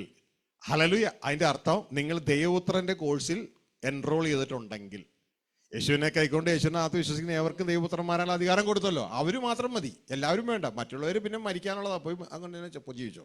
ഓക്കെ. എന്നാൽ നിങ്ങൾ യേശു ക്രിസ്തുവിനോട് കൂടെ ഉയർത്തെഴുന്നേറ്റിരിക്കുന്നു എങ്കിൽ, അപ്പൊ ജനത്തെ 2 കാറ്റഗറി ആയിട്ട് മുറിക്കുകയാണ്. ഹല്ലേലൂയ. അതായത് നിങ്ങൾ ഈ കോഴ്സിൽ എൻറോൾ ചെയ്തിട്ടിരിക്കുന്നുവെങ്കിൽ, ഈ കോഴ്സിൽ ദൈവപുത്രന്റെ കോഴ്സിൽ കയറിയിട്ടുണ്ടെങ്കിൽ, ഇനി നിങ്ങൾ ഭൂമിയിലുള്ളതല്ല, ഇനി നിങ്ങൾ ചിന്തിക്കേണ്ടത് ഉയരത്തിലുള്ളതാണ്. പിടുത്തം കിട്ടിയ? ഹല്ലേലൂയ. അപ്പോൾ സിസ്റ്റം മാറുന്നില്ല എങ്കിൽ, അതായത് പുതിയ തിരുത്തിയുടെ സിസ്റ്റത്തിലേക്ക് വരണം. ഇനി പഴയതല്ല. അങ്ങനെ സിസ്റ്റം മാറിയെങ്കിൽ മാത്രമേ നിങ്ങൾക്ക് ജയിക്കാൻ പറ്റുള്ളൂ. പക്ഷെ നമുക്ക് ഇത് മനസ്സിലാകുന്നില്ല. ഇനി ഉയരത്തിലുള്ള നമ്മൾ ശ്രദ്ധിച്ച്, നമ്മൾ ഉയരത്തിലുള്ളത് ചിന്തിക്കാൻ തുടങ്ങി. ഇതാ പലരും പറഞ്ഞേക്കാം, ബ്രദറെ മുട്ടുമേ എന്ന് നമ്മൾ ചിന്തിക്കാൻ തുടങ്ങുമ്പോൾ തന്നെ ഇത് വേറെ സ്ഥലത്തേക്കൊക്കെ ചിന്ത പോണേ. ഒരു പിടുത്തം കിട്ടില്ല. പ്രാർത്ഥിക്കാനേ ഇരുന്നേ, പക്ഷെ ചിന്ത ഇവിടെയും കിട്ടില്ല, വേറെ പോകും. മാത്രമല്ല ബൈബിൾ എടുത്താൽ മതി, ഉടനെ ഉറക്കം വരും. പിന്നെ ഫോൺ എടുത്താൽ ഉറക്കം പോവുകയും ചെയ്യും. മനസ്സിലായോ? അപ്പോൾ ഈ ഒരു രീതിയാണ്. കാരണം സ്പിരിറ്റ് വേറെയാ, സ്പിരിറ്റ് വേറെ. ഈ അന്തരീക്ഷം സർവ്വലോകം ദുഷ്ടന്റെ വീഴി കിടക്കുക. അപ്പോൾ ഇവിടെ നമ്മളോട് പറയാണ്, നിങ്ങൾ ഈ കോഴ്സിൽ ചേർന്നിട്ടുണ്ടെങ്കിൽ യേശുവിനെ കൈക്കൊണ്ട ആകയാൽ നിങ്ങൾ ക്രിസ്തുവിനോട് ഉയർത്തെഴുന്നേറ്റിരിക്കുന്നുവെങ്കിൽ ക്രിസ്തു ദൈവത്തിന്റെ വലതുഭാഗത്തിരിക്കുന്ന ഇടമായ ഉയരത്തിലുള്ളത് അന്വേഷിപ്പിൻ. അപ്പൊ ഇനി അന്വേഷിക്കേണ്ടത് മുഴുവൻ സ്വർഗരാജ്യത്തിലെ കാര്യങ്ങൾ അന്വേഷിക്കേണ്ടത്. എന്ത് പറയാണ്? ഭൂമിയിലുള്ളതല്ല, ഉയരത്തിലുള്ളത് തന്നെ ചിന്തിപ്പേൻ. അപ്പോ നേരത്തെ നമ്മൾ ഒരു മാദത്തിന്റെ വീണുപോയ മനുഷ്യരായപ്പോൾ നമ്മൾ ചിന്തിച്ചുകൊണ്ടിരുന്നതെല്ലാം ഭൂമിയിലെ കാര്യങ്ങളാണ്. നമുക്ക് ഭൂമിയിൽ നിന്ന് നന്മ വരുമെന്ന് നമ്മൾ ചിന്തിച്ചുകൊണ്ടിരിക്കണേ. ഭൂമിയിൽ നിന്ന് എനിക്ക് ഈ വരുന്ന നന്മകൾ, ആളുകൾ എനിക്ക് കൊണ്ടുതരുന്ന നന്മകൾ, വിഷയങ്ങൾ. എന്നാൽ ഇനി നിന്റെ ജീവിതം അങ്ങനെയല്ല. യേശു ജീവിച്ചതുപോലെ ഉയരത്തിൽ നിന്ന് വേണം നീ ജീവിക്കാൻ. ഹല്ലേലൂയ. ഇനി നിന്റെ ജീവിത ശൈലി മാറി. അപ്പോ നീ മറ്റത് മരിക്കുന്ന മനുഷ്യന്റെ ജീവിതമായിരുന്നു, ഇനി മരണമില്ലാത്ത ദൈവപുത്രന്റെ ജീവിതമാണ് നിന്റേത്. ഹല്ലേലൂയ. അപ്പോൾ നിന്റെ ജീവിത ശൈലി മാറണം. നേരത്തെ നീ ജീവിച്ചത് നീ കണ്ടു കേട്ടു, അതനുസരിച്ച് നീ ഒരു തീരുമാനം എടുത്തു, നീ ചിന്തിച്ചു, നീ ജീവിച്ചു. ഇനി അങ്ങനെയല്ല. നീ ഇനി ജീവിക്കുന്നത് ഉയരത്തിൽ നിന്നുള്ള ചിന്തകൾ കേട്ട് അതനുസരിച്ചാണ് നീ ജീവിക്കുന്നത്. ഇനി നീ ചലിക്കുന്നത് ദൈവാത്മാവിനാലാണ്. ഹല്ലേലൂയ. നിങ്ങൾക്ക് ഒറ്റയടിക്ക് അങ്ങോട്ട് എത്താൻ പറ്റിയെന്നിരിക്കത്തില്ല, പക്ഷേ അതിലേക്കുള്ള യാത്രയിൽ നിങ്ങൾക്ക് പറ്റും. ഹല്ലേലൂയ. ഇതാണ് ദൈവത്തിന്റെ മക്കൾ. റോമ 8:14 പറയാണ്, ദൈവാത്മാവിനാൽ നടത്തപ്പെടുന്നവരാണ് ദൈവത്തിന്റെ മക്കൾ. ഹല്ലേലൂയ. അപ്പോ നമ്മളുടെ തലം മാറണം. ദൈവാത്മാവിനാൽ നടത്തപ്പെടുന്നവരായി നമ്മൾ മാറും. വായിച്ചേ. ദൈവാത്മാവ് നടത്തുന്നവർ ഏവരും ദൈവത്തിന്റെ മക്കളാകുന്നു. അപ്പോ ഞാൻ ദൈവത്തിന്റെ മകനായോ ഇല്ലെന്ന് അറിയാൻ വേണ്ടി അവനവനെ തന്നെ ടെസ്റ്റ് അടിക്കാം. ഹല്ലേലൂയ. ജനിച്ചത് മനുഷ്യന്റെ മകനായിട്ടാണ്. യേശുവിനെ കൈക്കൊണ്ട് യേശുവിന്റെ നാമത്തിൽ വിശ്വസിക്കുന്ന ഏവർക്കും ദൈവമക്കളാകാൻ അധികാരം കൊടുത്തു, ഇല്ലേ? അപ്പൊ ഞാൻ ദൈവത്തിന്റെ മകനായോ ഇല്ലേ എന്നുള്ളൊരു ടെസ്റ്റ് അടിക്കാം നമുക്ക്. ദൈവാത്മാവ് നയിക്കപ്പെടുന്നവരാണ് ദൈവത്തിന്റെ മക്കൾ. എന്റെ കുഞ്ഞുങ്ങളെ, നിങ്ങൾ ചോദിക്കാതെ എങ്ങനെയാണെന്ന് ശ്രദ്ധിച്ച്. വളരെ സിമ്പിളാ. ഒന്നിനെ കുറിച്ച് യാതൊരു വിചാരപ്പെടേണ്ട ആവശ്യമില്ല. അപ്പോഴപ്പോൾ നിങ്ങൾ എന്താ പറയേണ്ടതെന്ന് വെച്ചാൽ നിങ്ങളുടെ അപ്പം നിങ്ങൾക്ക് തന്നിരിക്കും. കാറ്റ് എവിടെ നിന്ന് വരുന്നോ എങ്ങോട്ടേക്കോ പോകുന്നതോ എന്ന് അറിയാൻ പാടില്ലാത്തതുപോലെയാണ് ആത്മാവാൽ ജനിച്ചവൻ. ഹല്ലേലൂയ. അവൻ എന്താണ് ചെയ്യേണ്ടത്, എങ്ങനെയാണ് പ്രവർത്തിക്കേണ്ടത്, അപ്പോ അവൻ അറിയുകയും അതിനുള്ള സാഹചര്യം അവന്റെ മുമ്പിൽ വരികയും ചെയ്യും. മനസ്സിലാവുന്നുണ്ടോ? ഹല്ലേലൂയ. കാരണം പ്രപഞ്ചം തിരിക്കുന്ന ദൈവമാണ് നിങ്ങളുടെ തല. നിങ്ങളുടെ തല മാറി. നേരത്തെ മനുഷ്യപുത്രന്മാരായിരുന്നു, അപ്പോൾ നമ്മൾ തന്നെയായിരുന്നു നമ്മുടെ തല. ഹല്ലേലൂയ. ദൈവപുത്രനായപ്പോ നമ്മുടെ തലയെ വിട്ടു. ക്രിസ്തു നമ്മുടെ തലയായി. മനസ്സിലായെന്തോ? ക്രിസ്തുവിന്റെ തലയായി ദൈവം നിൽക്കുക. ഈ ഒരു സിസ്റ്റത്തിൽ നിൽക്കുമ്പോൾ ആത്യന്തികമായി നമ്മുടെ തല സ്വർഗസ്ഥ പിതാവാ. നമ്മുടെ ആദ്യത്തെ നിയർ തല എന്ന് പറയുന്നത് ക്രിസ്തുവാ. ക്രിസ്തുവിന്റെ തല എന്ന് പറഞ്ഞാൽ സ്വർഗസ്ഥ പിതാവാ. നമ്മളെന്ന് പറയുന്നത് ക്രിസ്തുവിന്റെ ശരീരത്തിലെ ഒരു അവയവം മാത്രമാണ്. അവയവത്തിന് വ്യാകുലപ്പെടേണ്ട ഒരാവശ്യം ഇല്ല. അവയവത്തിന് വേണ്ടി കരുതുന്നത് മുഴുവൻ തലയാണ്. ഹല്ലേലൂയ. നമ്മുടെ ഇനി ഒരു ശരീരമായിട്ടാണ് നമ്മൾ പ്രവർത്തിക്കുന്നത്. ദൈവത്തിന്റെ ശരീരം, ക്രിസ്തു ദൈവത്തിന്റെ ശരീരമായി നിൽക്കുന്നത് പോലെ നമ്മൾ ദൈവത്തിന്റെ ശരീരമാകുന്ന ക്രിസ്തുവിലെ അവയവങ്ങളാണ്. അങ്ങനെ ദൈവം ചിന്തിക്കുന്നു, ഓട്ടോമാറ്റിക് അത് അവയവം അറിയുന്നു. തുടർന്ന് അത് പ്രവർത്തിക്കാനുള്ള എല്ലാ ക്രമീകരണങ്ങളും ഓട്ടോമാറ്റിക് അവയവം പോലും അറിയുന്നില്ല അവന്റെ ജീവിതത്തിൽ, അവളുടെ ജീവിതത്തിൽ എത്തുന്നു. ഇനി ഉയരത്തിൽ നിന്നാണ് ജീവിതം. അതൊരു ചിത്രത്തിലൂടെ നിങ്ങൾക്ക് കാണിച്ചിട്ട് നമുക്ക് പ്രാർത്ഥിച്ച് സംഭവം അവസാനിപ്പിക്കാം. ഫാദർ, നിങ്ങൾ നേരത്തെ കണ്ടൊരു ചിത്രം, നിങ്ങൾ ഇന്നലെ മിനിഞ്ഞാന്നുള്ളവർക്ക് അത് അറിയാം, അല്ലാത്തവർക്ക് വീണ്ടും അത് കാണിക്കാം. Father, we thank U. ഇതാ, ഇന്നലെ നമ്മൾ ഇമ്മാനുവൽ സ്ട്രക്ചർ പഠിച്ചു. ഇതൊക്കെ കേൾക്കാത്തവരുണ്ടെങ്കിൽ SVJ മെസ്സേജസ് യൂട്യൂബിൽ ഇതൊക്കെ കിടക്കുന്നുണ്ട് ഇന്നലത്തേക്ക്. അതുപോലെ നിങ്ങൾ കാണണം. ഇമ്മാനുവൽ സ്ട്രക്ചറൊക്കെ നമ്മൾ പഠിക്കേണ്ടതാണ്. ദൈവം മനുഷ്യരോട് കൂടെ, നമ്മളോട് കൂടെയാണ് ദൈവം ഭൂമിയിൽ ഇറങ്ങണത്. നമ്മുടെ ഉള്ളിലൂടെ ദൈവം ഭൂമിയിലേക്ക് ഇറങ്ങി പ്രവർത്തിക്കും. അപ്പോൾ ആ സ്ട്രക്ചറാണിത്. ഒരു ദൈവപുത്രൻ സ്വർഗത്തിലും ഭൂമിയിലും ഒരേപോലെ ജീവിക്കുന്നവനാണ്. സ്വർഗത്തിൽ ആത്മാവിൽ അവൻ്റെ അപ്പനോട് കൂടെ ജീവിച്ച് ഭൂമിയിലുള്ള ശരീരത്തിലൂടെ അപ്പനെ ഭൂമിയിൽ വെളിപ്പെടുത്തും. ഒരു ഭാഗത്ത് ഇതാ അവൻ ക്രിസ്തുവിലുള്ള ഒരുവൻ സ്വർഗവും ഭൂമിയും കൂടെ ഒന്നാക്കും. നിങ്ങൾക്ക് ഭൂമി ഇതാ മുകളിൽ കാണാം, പുതിയ യെരൂശലേമാണിത്. ഹെവൻ എഴുതിയിട്ടുണ്ട്, സ്വർഗം എന്നാണ് അതിൻ്റെ അർത്ഥം. സ്വർഗം. ഇതിന് താഴെ നിങ്ങൾക്ക് ഇവിടെ കാണാം ഭൂമി. ഇവിടെയാണ് നമ്മൾ ജീവിക്കുന്നത്. മനുഷ്യർ ജഡത്തിൽ ജീവിക്കുന്നത് ഇവിടെയാണ്. ഹല്ലേലൂയ. ഇത് ഇന്നലെ നിങ്ങൾ കണ്ടു. എഫേസ്യ ലേഖനം 1:9-10 പറയുന്നു, ക്രിസ്തുവിലുള്ള ദൈവത്തിന്റെ മർമ്മം എന്ന് പറഞ്ഞാൽ സ്വർഗവും ഭൂമിയും കൂടെ ഒന്നാക്കും. മനസ്സിലായോ? ക്രിസ്തു സ്വർഗവും ഭൂമിയും കൂടെ ഒന്നാക്കും. ക്രിസ്തുവിലുള്ളവരും സ്വർഗവും ഭൂമിയും കൂടെ ഒന്നാക്കും. ഹല്ലേലൂയ. ഇനി നമ്മൾ എഫേസ്യ 1:9-10 വായിച്ചേ. അത് സ്വർഗത്തിലും ഭൂമിയിലും ഉള്ളതെല്ലാം പിന്നെയും ക്രിസ്തുവിൽ ഒന്നായി ചേർക്ക എന്നിങ്ങനെ കാലസമ്പൂർണതയിലെ വ്യവസ്ഥയ്ക്കായി കൊണ്ട് തന്നെ. ഇത് ദൈവത്തിന്റെ മർമ്മം എന്നാണ് എഴുതിച്ചേക്കണേ. ദൈവത്തിന്റെ മർമ്മം സ്വർഗത്തിലും ഭൂമിയിലുമുള്ളതെല്ലാം കാലസമ്പൂർണതയിൽ ക്രിസ്തുവിൽ ഒന്നാക്കണം, ഒന്നാക്കി മാറ്റും. ഹല്ലേലൂയ.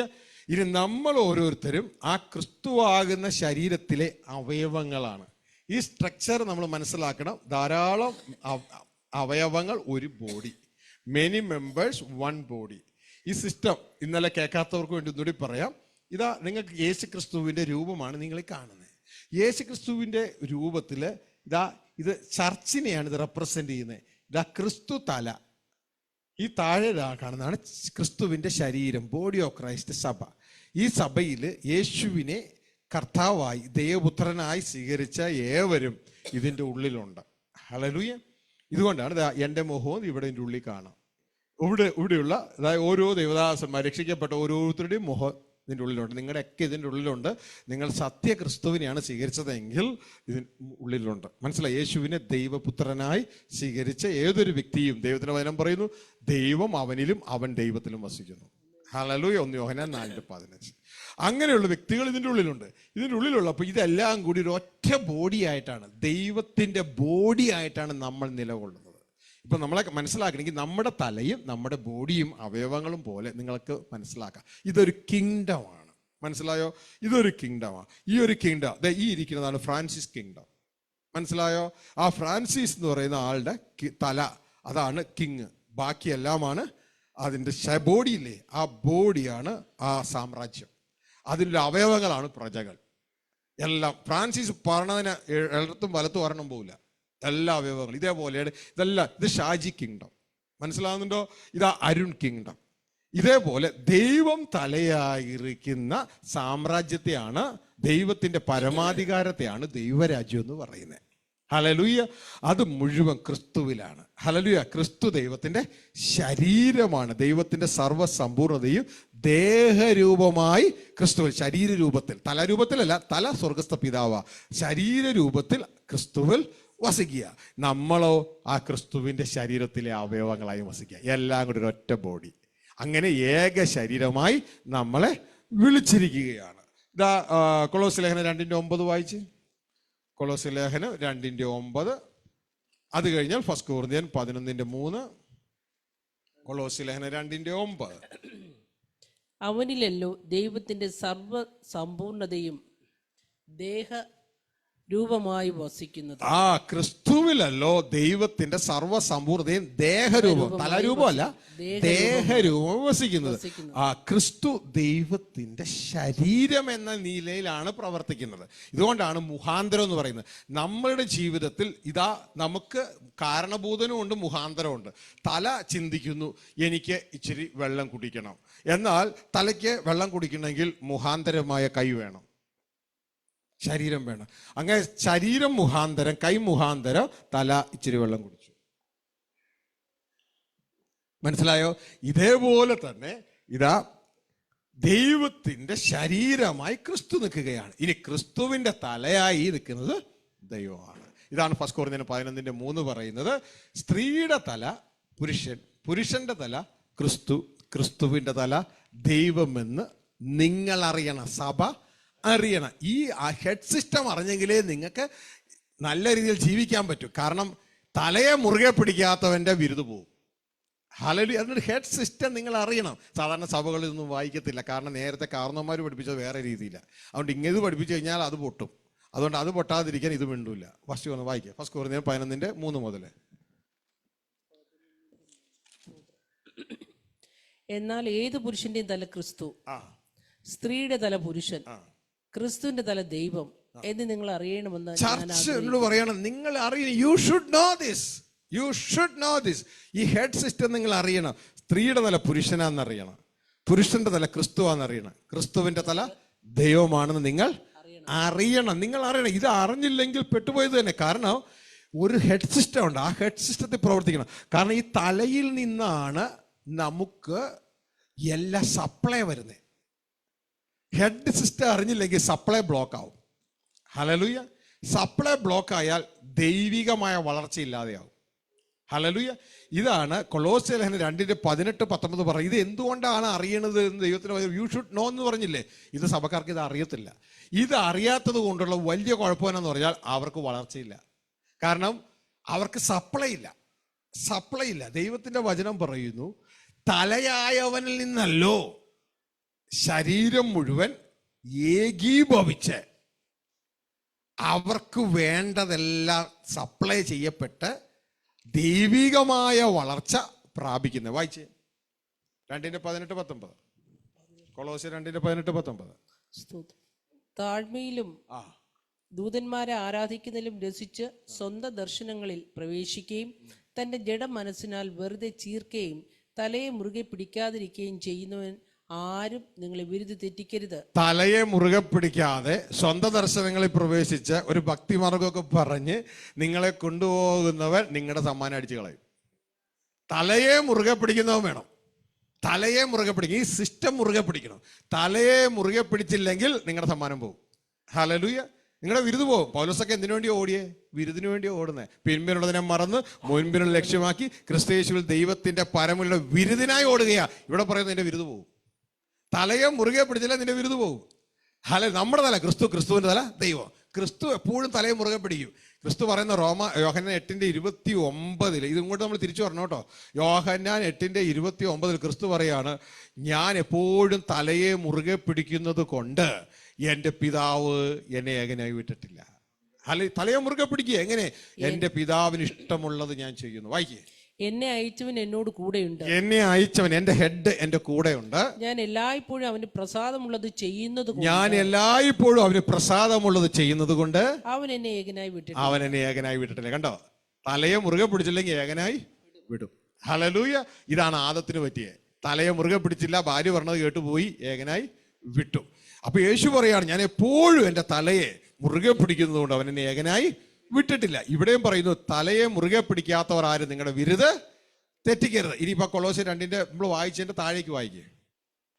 ആരും നിങ്ങളെ വിരുദ് തെറ്റിക്കരുത്. തലയാവനിൽ നിന്നല്ലോ ശരീരം മുഴുവൻ സന്ധികളാലും. ഇങ്ങോട്ട് നോക്കണോട്ടാ. തലയായവനിൽ നിന്നല്ലോ ശരീരം മുഴുവൻ സന്ധികളാലും ഞരമ്പുകളാലും ചൈതന്യം ലഭിച്ച് ഏകീഭവിച്ചിട്ടുണ്ട്. അത് കണ്ടതേ, ഞരമ്പുകൾ വരുന്നുണ്ടോ? ഞരമ്പുകളിലൂടെ ചൈതന്യം ലഭിച്ച് ഏകീഭവിച്ച് ദൈവികമായ വളർച്ച പ്രാപിക്കുന്നത്. മനസ്സിലായോ? അപ്പൊ ദൈവികമായ വളർച്ച വേണമെങ്കിൽ ആരുമായിട്ട് കണക്ഷൻ ഉണ്ടാകണം? തലയെ മുറുകെ പിടിക്കണം. എങ്കിൽ മാത്രമേ സപ്ലൈ ഉണ്ടാവുകയുള്ളൂ. സപ്ലൈ ഉണ്ടെങ്കിലേ വളർച്ച ഉണ്ടാവുകയുള്ളൂ. ഹല്ലേലൂയ. അപ്പൊ തലയെ മുറുകെ പിടിക്കാത്തവൻ ആരും നിങ്ങളുടെ വിരുദ് തെറ്റിക്കരുത്. ഇതുകൊണ്ടാണ് പറയുന്നത്, വിളിച്ചവനെ വിട്ടുള്ള സുവിശേഷം അത് പറഞ്ഞാൽ ശപിക്കപ്പെട്ടു പോകും. ഹല്ലേലൂയ. വിളിച്ചവനിൽ നിന്നാണ് എല്ലാം തുടങ്ങുന്നത്. ഹല്ലേലൂയ. ഇതാ എല്ലാം നല്ലതാനു തികഞ്ഞവരൊക്കെയും ഉയരത്തിൽ നിന്ന് വെളിച്ചങ്ങളുടെ പിതാവിൽ നിന്ന് ആരംഭിക്കുന്നു. ക്രിസ്തുവിൽ നിന്നല്ല ആരംഭിക്കുന്നത്. ക്രിസ്തു മുഖാന്തരമാണ് വരുന്നത്. ആരംഭിക്കുന്നത് സ്വർഗസ്ഥ പിതാവിൽ നിന്നാണ് ആരംഭിക്കുന്നത്. ക്രിസ്തുവിലൂടെയാണ് വരുന്നത്. മനസ്സിലായോ? അപ്പോ രണ്ടുപേരും നമുക്ക് വേണം. ഹല്ലേലൂയ. അപ്പോ പിതാവിനെ വിളിച്ചവനെ വിട്ടുകളയരുത്. മുഖാന്തരത്തിൽ നിന്ന ഒന്നും കിട്ടില്ല. വിളിച്ചവനിലേക്ക് കണക്ഷൻ വേണം. അതായത് KSEBയിൽ കണക്ഷൻ ഉണ്ട്. KSEBക്ക് ഇടുക്കി പവർ സ്റ്റേഷനുമായിട്ട് കണക്ഷൻ ഇല്ല എന്ന് വന്നാൽ നമുക്ക് വീട്ടിലൊന്നും കിട്ടൂല. പകരം ഇടുക്കി പവർ സ്റ്റേഷനിലെ ആ ഇലക്ട്രിസിറ്റി KSEB മുഖാന്തരം നമ്മുടെ വീട്ടിൽ വരണം. മനസ്സിലാവുന്നുണ്ടോ? അപ്പൊ ഇടുക്കിയെ വിട്ടുകളയരുത്. അപ്പോ നമുക്ക് ആവശ്യമാണ്. അപ്പോ യേശുക്രിസ്തു അവിടെ ഒരു മുഖാന്തരമായി നമ്മുടെ ഇടയിൽ നിലകൊള്ളുകയാണ്. അപ്പൊ ഈ ഒരു കാര്യം നമ്മൾ മറന്നു പോകരുത്. വിളിച്ചവനെ വിടരുത്.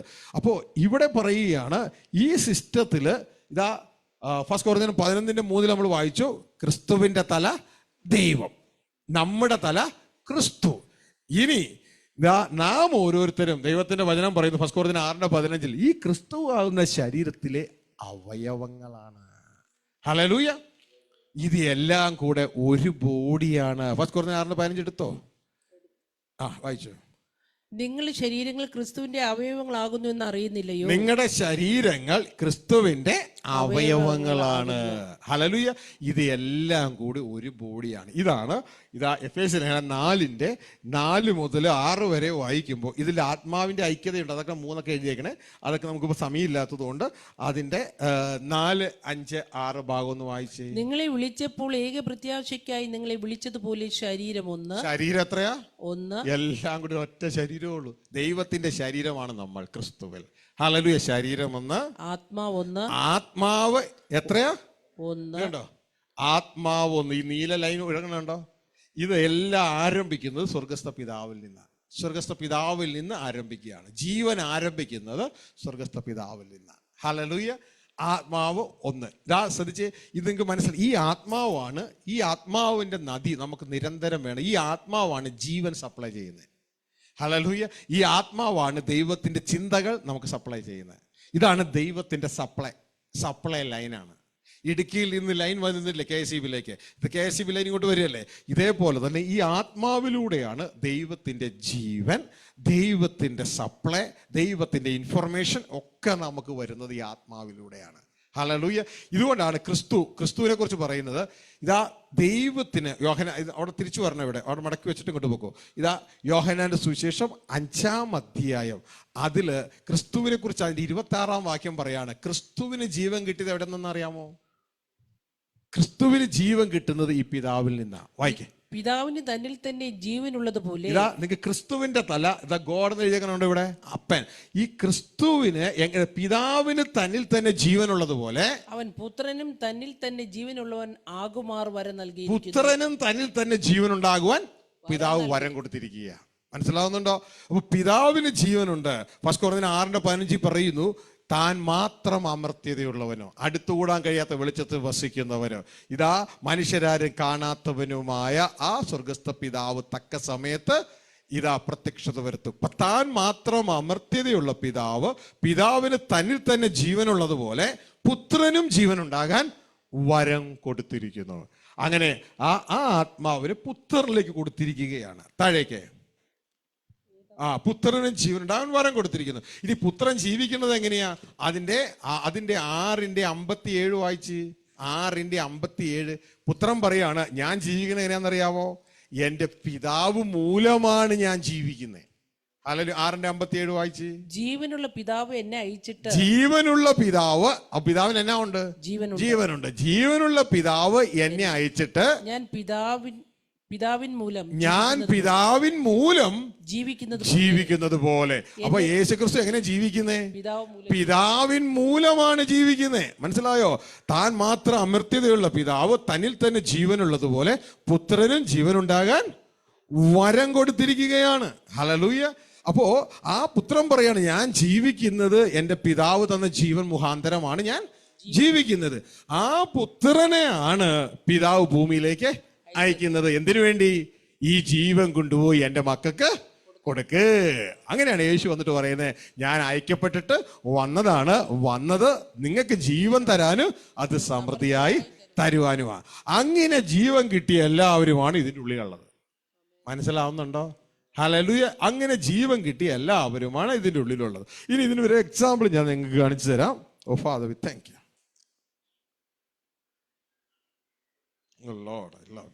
നമുക്ക് രാവിലത്തെ പിതാവിനൊന്നും പിടിക്കാം. ഓക്കെ, പിതാവ് ഒന്ന് വന്നേ, ഇവിടെ വന്നേ. ഇത് മനസ്സിലാക്കാനായിട്ട് അതൊരു എളുപ്പമാണ്. ഇതാ ഈ ഭാഗത്ത് നിൽക്കുക. ഇവിടെ ഇലക്ട്രിസിറ്റി ചവിട്ടരുത് കേട്ടാ. ഇത് മുഴുവൻ കൈ പിടിച്ചോ, കയറ് മുഴുവൻ കൈ പിടിച്ചു. ഇത് ജീവനാണ്, പരിശുദ്ധാത്മാവിനെ റെപ്രസെന്റ് ചെയ്യുകയാണ്. ഇതാ പിതാവിന് തന്നിൽ തന്നെ ജീവനുണ്ട്. രാവിലത്തെ പുത്രൻ ഞാനായിരുന്നില്ലേ, മറ്റത് മനുഷ്യനല്ലേ? ഓക്കെ. അപ്പൊ പിതാവിന് തന്നിൽ തന്നെ ജീവനുള്ളതുപോലെ പുത്രന് ജീവനുണ്ടാകാൻ വരം നൽകിയിരിക്കുന്നു. എനിക്കൊരല്പം എന്താ ഒരറ്റ പുത്രന് ജീവനുണ്ടാകാൻ വരം നൽകിയിരിക്കുന്നത്. ഹല്ലേലൂയ. ഇനി ഈ പുത്രനെയാണ് ഭൂമിയിലേക്ക് അയക്കുന്നത്. അപ്പൊ മനുഷ്യൻ എന്ത് ചെയ്യും? മനുഷ്യൻ ശ്രദ്ധിച്ച് നിങ്ങൾക്ക് എന്ത് ഈ ഇലിസ്ട്രേറ്റ്, നിങ്ങൾ ഈ പ്രാക്ടിക്കൽ ഡെമോ നിങ്ങൾ മറക്കില്ല. ഹല്ലേലൂയ. ആത്മാവ് ഒന്നാ, ഇപ്പുറത്ത് വാ. അപ്പോ പുത്രൻ എന്ത് ചെയ്യാ? ഞാൻ വന്ന് എന്തിനാ? ജീവൻ തരാന്, അത് സമൃദ്ധിയായി തരുവാനാ. ഇതാ എനിക്ക് തന്ന ജീവൻ പിടിച്ചോ. ഇതാ ഇപ്പോ ആ ജീവൻ എവിടം വരെ എത്തി? പുത്രൻ വരെ എത്തി, ഇല്ലേ? മനുഷ്യൻ വരെ എത്തി.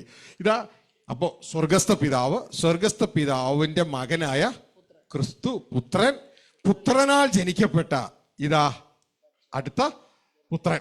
മനസ്സിലായോ? സുവിശേഷത്താൽ ജനിക്കപ്പെട്ടത്. ഇതാണ് പൗലോസ് പറയുന്നത്, സുവിശേഷത്താൽ ഞാൻ ജനിപ്പിച്ച എൻ്റെ മകൻ. ഇനി ഇവര് സുവിശേഷം പറയുമ്പോൾ ഇതേ ആത്മാവ് ഇവരിൽ നിന്ന് പുറപ്പെടും. യേശു ക്രിസ്തു പിതാവ് ജീവൻ കൊടുക്കുന്ന ആത്മാവാ, യേശു അതേപോലെ ജീവൻ കൊടുക്കുന്ന ആത്മാവാ. ഇനി നിങ്ങൾ യേശുവിൽ വിശ്വസിച്ചപ്പോൾ നിങ്ങളും അതേപോലെ ജീവൻ കൊടുക്കുന്ന ആത്മാവായി മാറുകയാണ്. മനസ്സിലാവുന്നുണ്ടോ? അവർ യേശുവിനെ പോലെ ജീവൻ കൊടുക്കുന്ന ആത്മാവാ. ഇനി അടുത്ത ആള് ഇവിടെ ഈ സുവിശേഷം കേട്ടു. ഈ സുവിശേഷം കേട്ട് കഴിഞ്ഞപ്പോ അരുൺ ഇങ്ങോട്ട് വാ, ഇവിടെ നിൽക്ക്. ഈ അടുത്ത ആള് സുവിശേഷം കേട്ട് കഴിഞ്ഞപ്പോ ഇതാ ഇദ്ദേഹത്തെ യേശു അങ്ങോട്ട് മാറി നിൽക്കല്ല, അങ്ങോട്ട് ക്യാമറ കിട്ടില്ല. ഓക്കെ, ശ്രദ്ധിച്ചേ. സുവിശേഷം കേട്ട് കഴിഞ്ഞപ്പോ പിടിച്ച് വിടരുത്, ജീവൻ പോവില്ല, വിട കളയരുത്. ഇതാ ഈ ജീവൻ ആർക്കും വന്നു. ഇതാ അടുത്ത സുവിശേഷം കേട്ട ആർക്കും കൂടെ ഈ ജീവൻ വരുവാനായിട്ട് ഇടയായി. അപ്പോൾ ഇത് ദൈവത്തിന്റെ ആത്മാവാണിത്, മനസ്സിലായോ? ഈ ദൈവത്തിന്റെ ആത്മാവ് എനിക്ക് തന്നപ്പോൾ ഈ ആത്മാവിന്റെ പേര് മാറി പുത്രത്വത്തിന്റെ ആത്മാവായി. മനസ്സിലായോ? എനിക്കുള്ള പുത്രത്തിന്റെ യേശുവിലുള്ള അതേ ആത്മാവാണ് ഇങ്ങോട്ടേക്ക് ട്രാൻസ്ഫർ ആയേക്കണേ. അതേ ആത്മാവാണ് ഇങ്ങോട്ടേക്ക് ട്രാൻസ്ഫർ ആയത്. ഇതുകൊണ്ടാണ് പറഞ്ഞ ആത്മാവ് ഒന്ന്. മനസ്സിലാവുന്നുണ്ടോ? ഇനി ഈ വ്യക്തി ആരോടൊക്കെ സുവിശേഷം പറയുന്നുവോ ഇത് അങ്ങോട്ടേക്ക് നീളാൻ തുടങ്ങും. മനസ്സിലായോ? ഇതാ അങ്ങോട്ടേക്ക് നീണ്ടു അവിടെ ലേഡീസിന്റെ സൈഡിൽ നിന്ന് കൊടുത്തേര്. അങ്ങോട്ട് കാണിക്കണമെന്നില്ല, ശ്രദ്ധിക്കുക. ലേഡീസ് സൈഡിലേക്ക് പോ. ഇത് ഇവിടെ നിന്ന് പോകണ സാധനം പോകുന്നുണ്ടോ? അലിഞ്ഞു പോകുന്നുണ്ടോ? ഇനി ഇത് ആരൊക്കെ അവിടെ നിന്ന് ഇങ്ങോട്ടൊന്ന് എഴുന്നേറ്റ് പോരെ, ഇങ്ങോട്ടൊന്ന് എഴുന്നേറ്റ് പോരെ. നിങ്ങളെ ക്യാമറ കിട്ടുന്നില്ല, അതുകൊണ്ടാണ് ഇങ്ങോട്ടേക്ക്. ഇങ്ങോട്ട് ഇവിടെ ഇതാ അടുത്ത സഹോദരി കൂടി പോവാ. ഇതാ സുവിശേഷം പറയാൻ താല്പര്യമുണ്ടോ? എന്നാ അവരോട് പറഞ്ഞ് സുവിശേഷം പറഞ്ഞിട്ട് ഈ ആത്മാവ് അങ്ങോട്ട് കൊടുക്ക്. സുവിശേഷം പറയുന്നതിന്റെ കയറി അങ്ങ് പോകും. ഇനി സഹോദരി ആരോട് പറയുന്നത് അങ്ങോട്ട് പോകും. മനസ്സിലായോ? അങ്ങനെ അപ്പനിൽ നിന്നുള്ള ചിന്തകൾ മോനെത്തും, ക്രിസ്തുവിനെത്തും. എങ്ങനെ? ഈ ആത്മാവിലൂടെ. ഹല്ലേലൂയ. തുടർന്ന് അതേ ആത്മാവിലൂടെ ഇതാ അടുത്ത ആൾക്ക് ട്രാൻസ്ഫർ ചെയ്യും. ഇത് എവിടെയൊക്കെ പോകണോ അങ്ങോട്ടേക്കൊക്കെ പോകും. മനസ്സിലാവുന്നുണ്ടോ? ഏത് അവയവം ചലിപ്പിക്കണോ അതിനുള്ള ജീവനും ഇൻസ്ട്രക്ഷനും ഒക്കെ ഇതിലൂടെ പോകും. ഇതാണ് പുത്രത്വത്തിന്റെ ആത്മാവ്. ഹല്ലേലൂയ. ഇതാണ് പരിശുദ്ധാത്മാവ്. ഈ ആത്മാവിനാൽ നമ്മൾ എല്ലാവരും കൂടെ ലിങ്കാണ്. മനസ്സിലായോ? തലയിൽ നിന്ന് സന്ധികളാല് ഞരമ്പുകളാല് നമ്മളെല്ലാം കണക്ട് ചെയ്യപ്പെട്ടിരിക്കുന്നത് പോലെ അപ്പനിൽ നിന്ന്, സ്വർഗസ്ഥ പിതാവിൽ നിന്ന് ക്രിസ്തു മുഖാന്തരം നമ്മളെല്ലാം കണക്ട് ചെയ്യപ്പെട്ടിരിക്കുകയാണ്. മനസ്സിലായോ?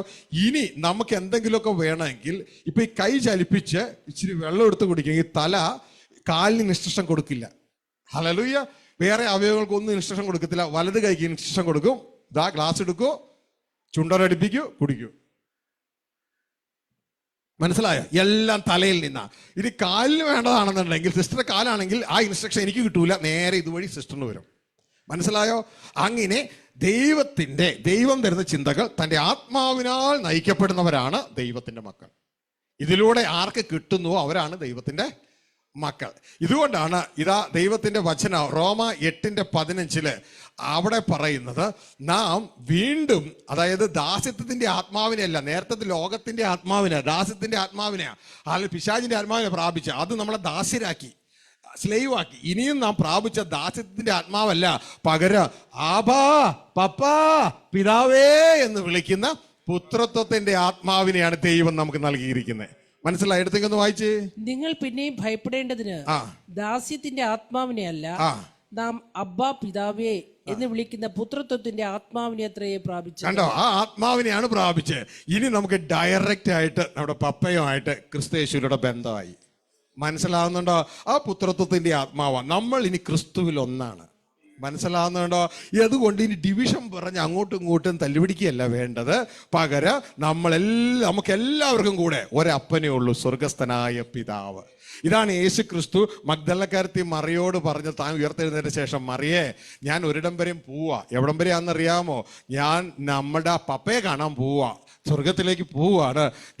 ഞാൻ എൻ്റെ പിതാവും നിങ്ങളുടെ പിതാവും, എൻ്റെ ദൈവവും നിങ്ങളുടെ ദൈവവും ആയവൻ്റെ അടുക്കിലേക്ക് ഞാൻ കയറി പോകുന്നുവെന്ന് നീ പോയിട്ട് എൻ്റെ ശിഷ്യന്മാരോട് പറയാനല്ല പറഞ്ഞേ, എൻ്റെ സഹോദരന്മാരോട് പോയി പറ.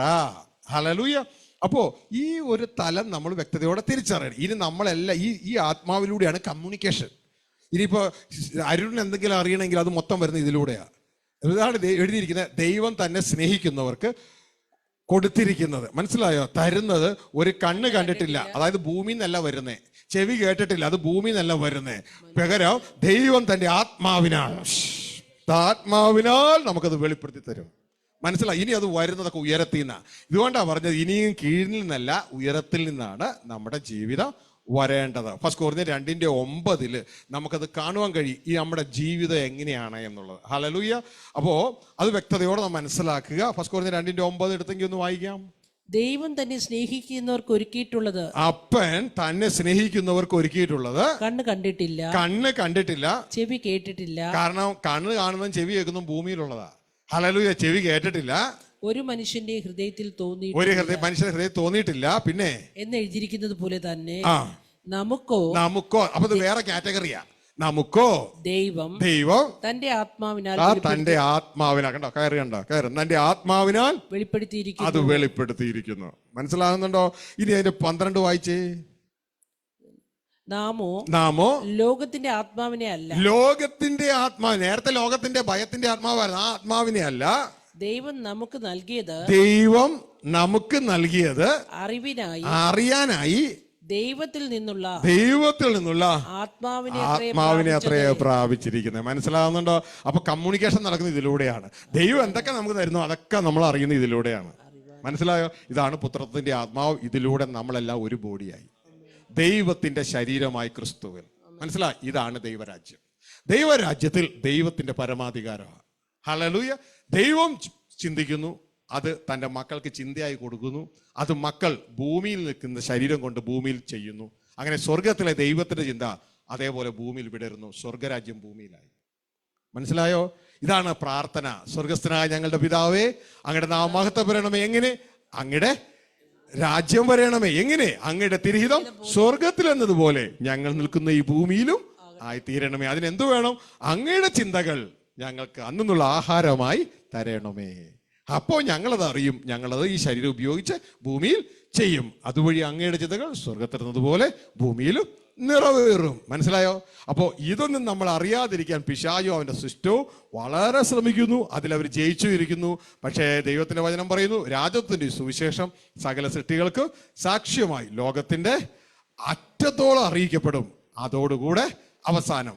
അതുകൊണ്ടാണ് ഇന്ന് ദൈവം ഈ ഓൺലൈൻ സിസ്റ്റത്തിന് രൂപം കൊടുത്തിരിക്കുന്നത്.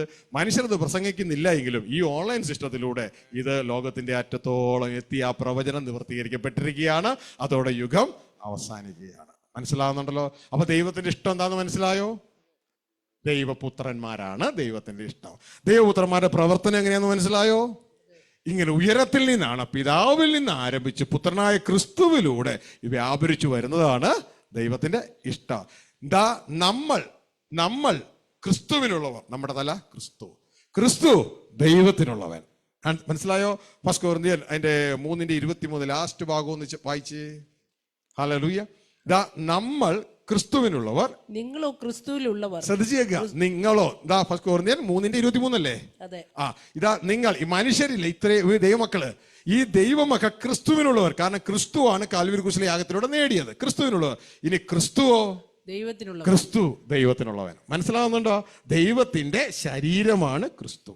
ക്രിസ്തുവിന്റെ തലയാണ് ദൈവം. ഇനി നമ്മുടെ തലയാണ് ക്രിസ്തു.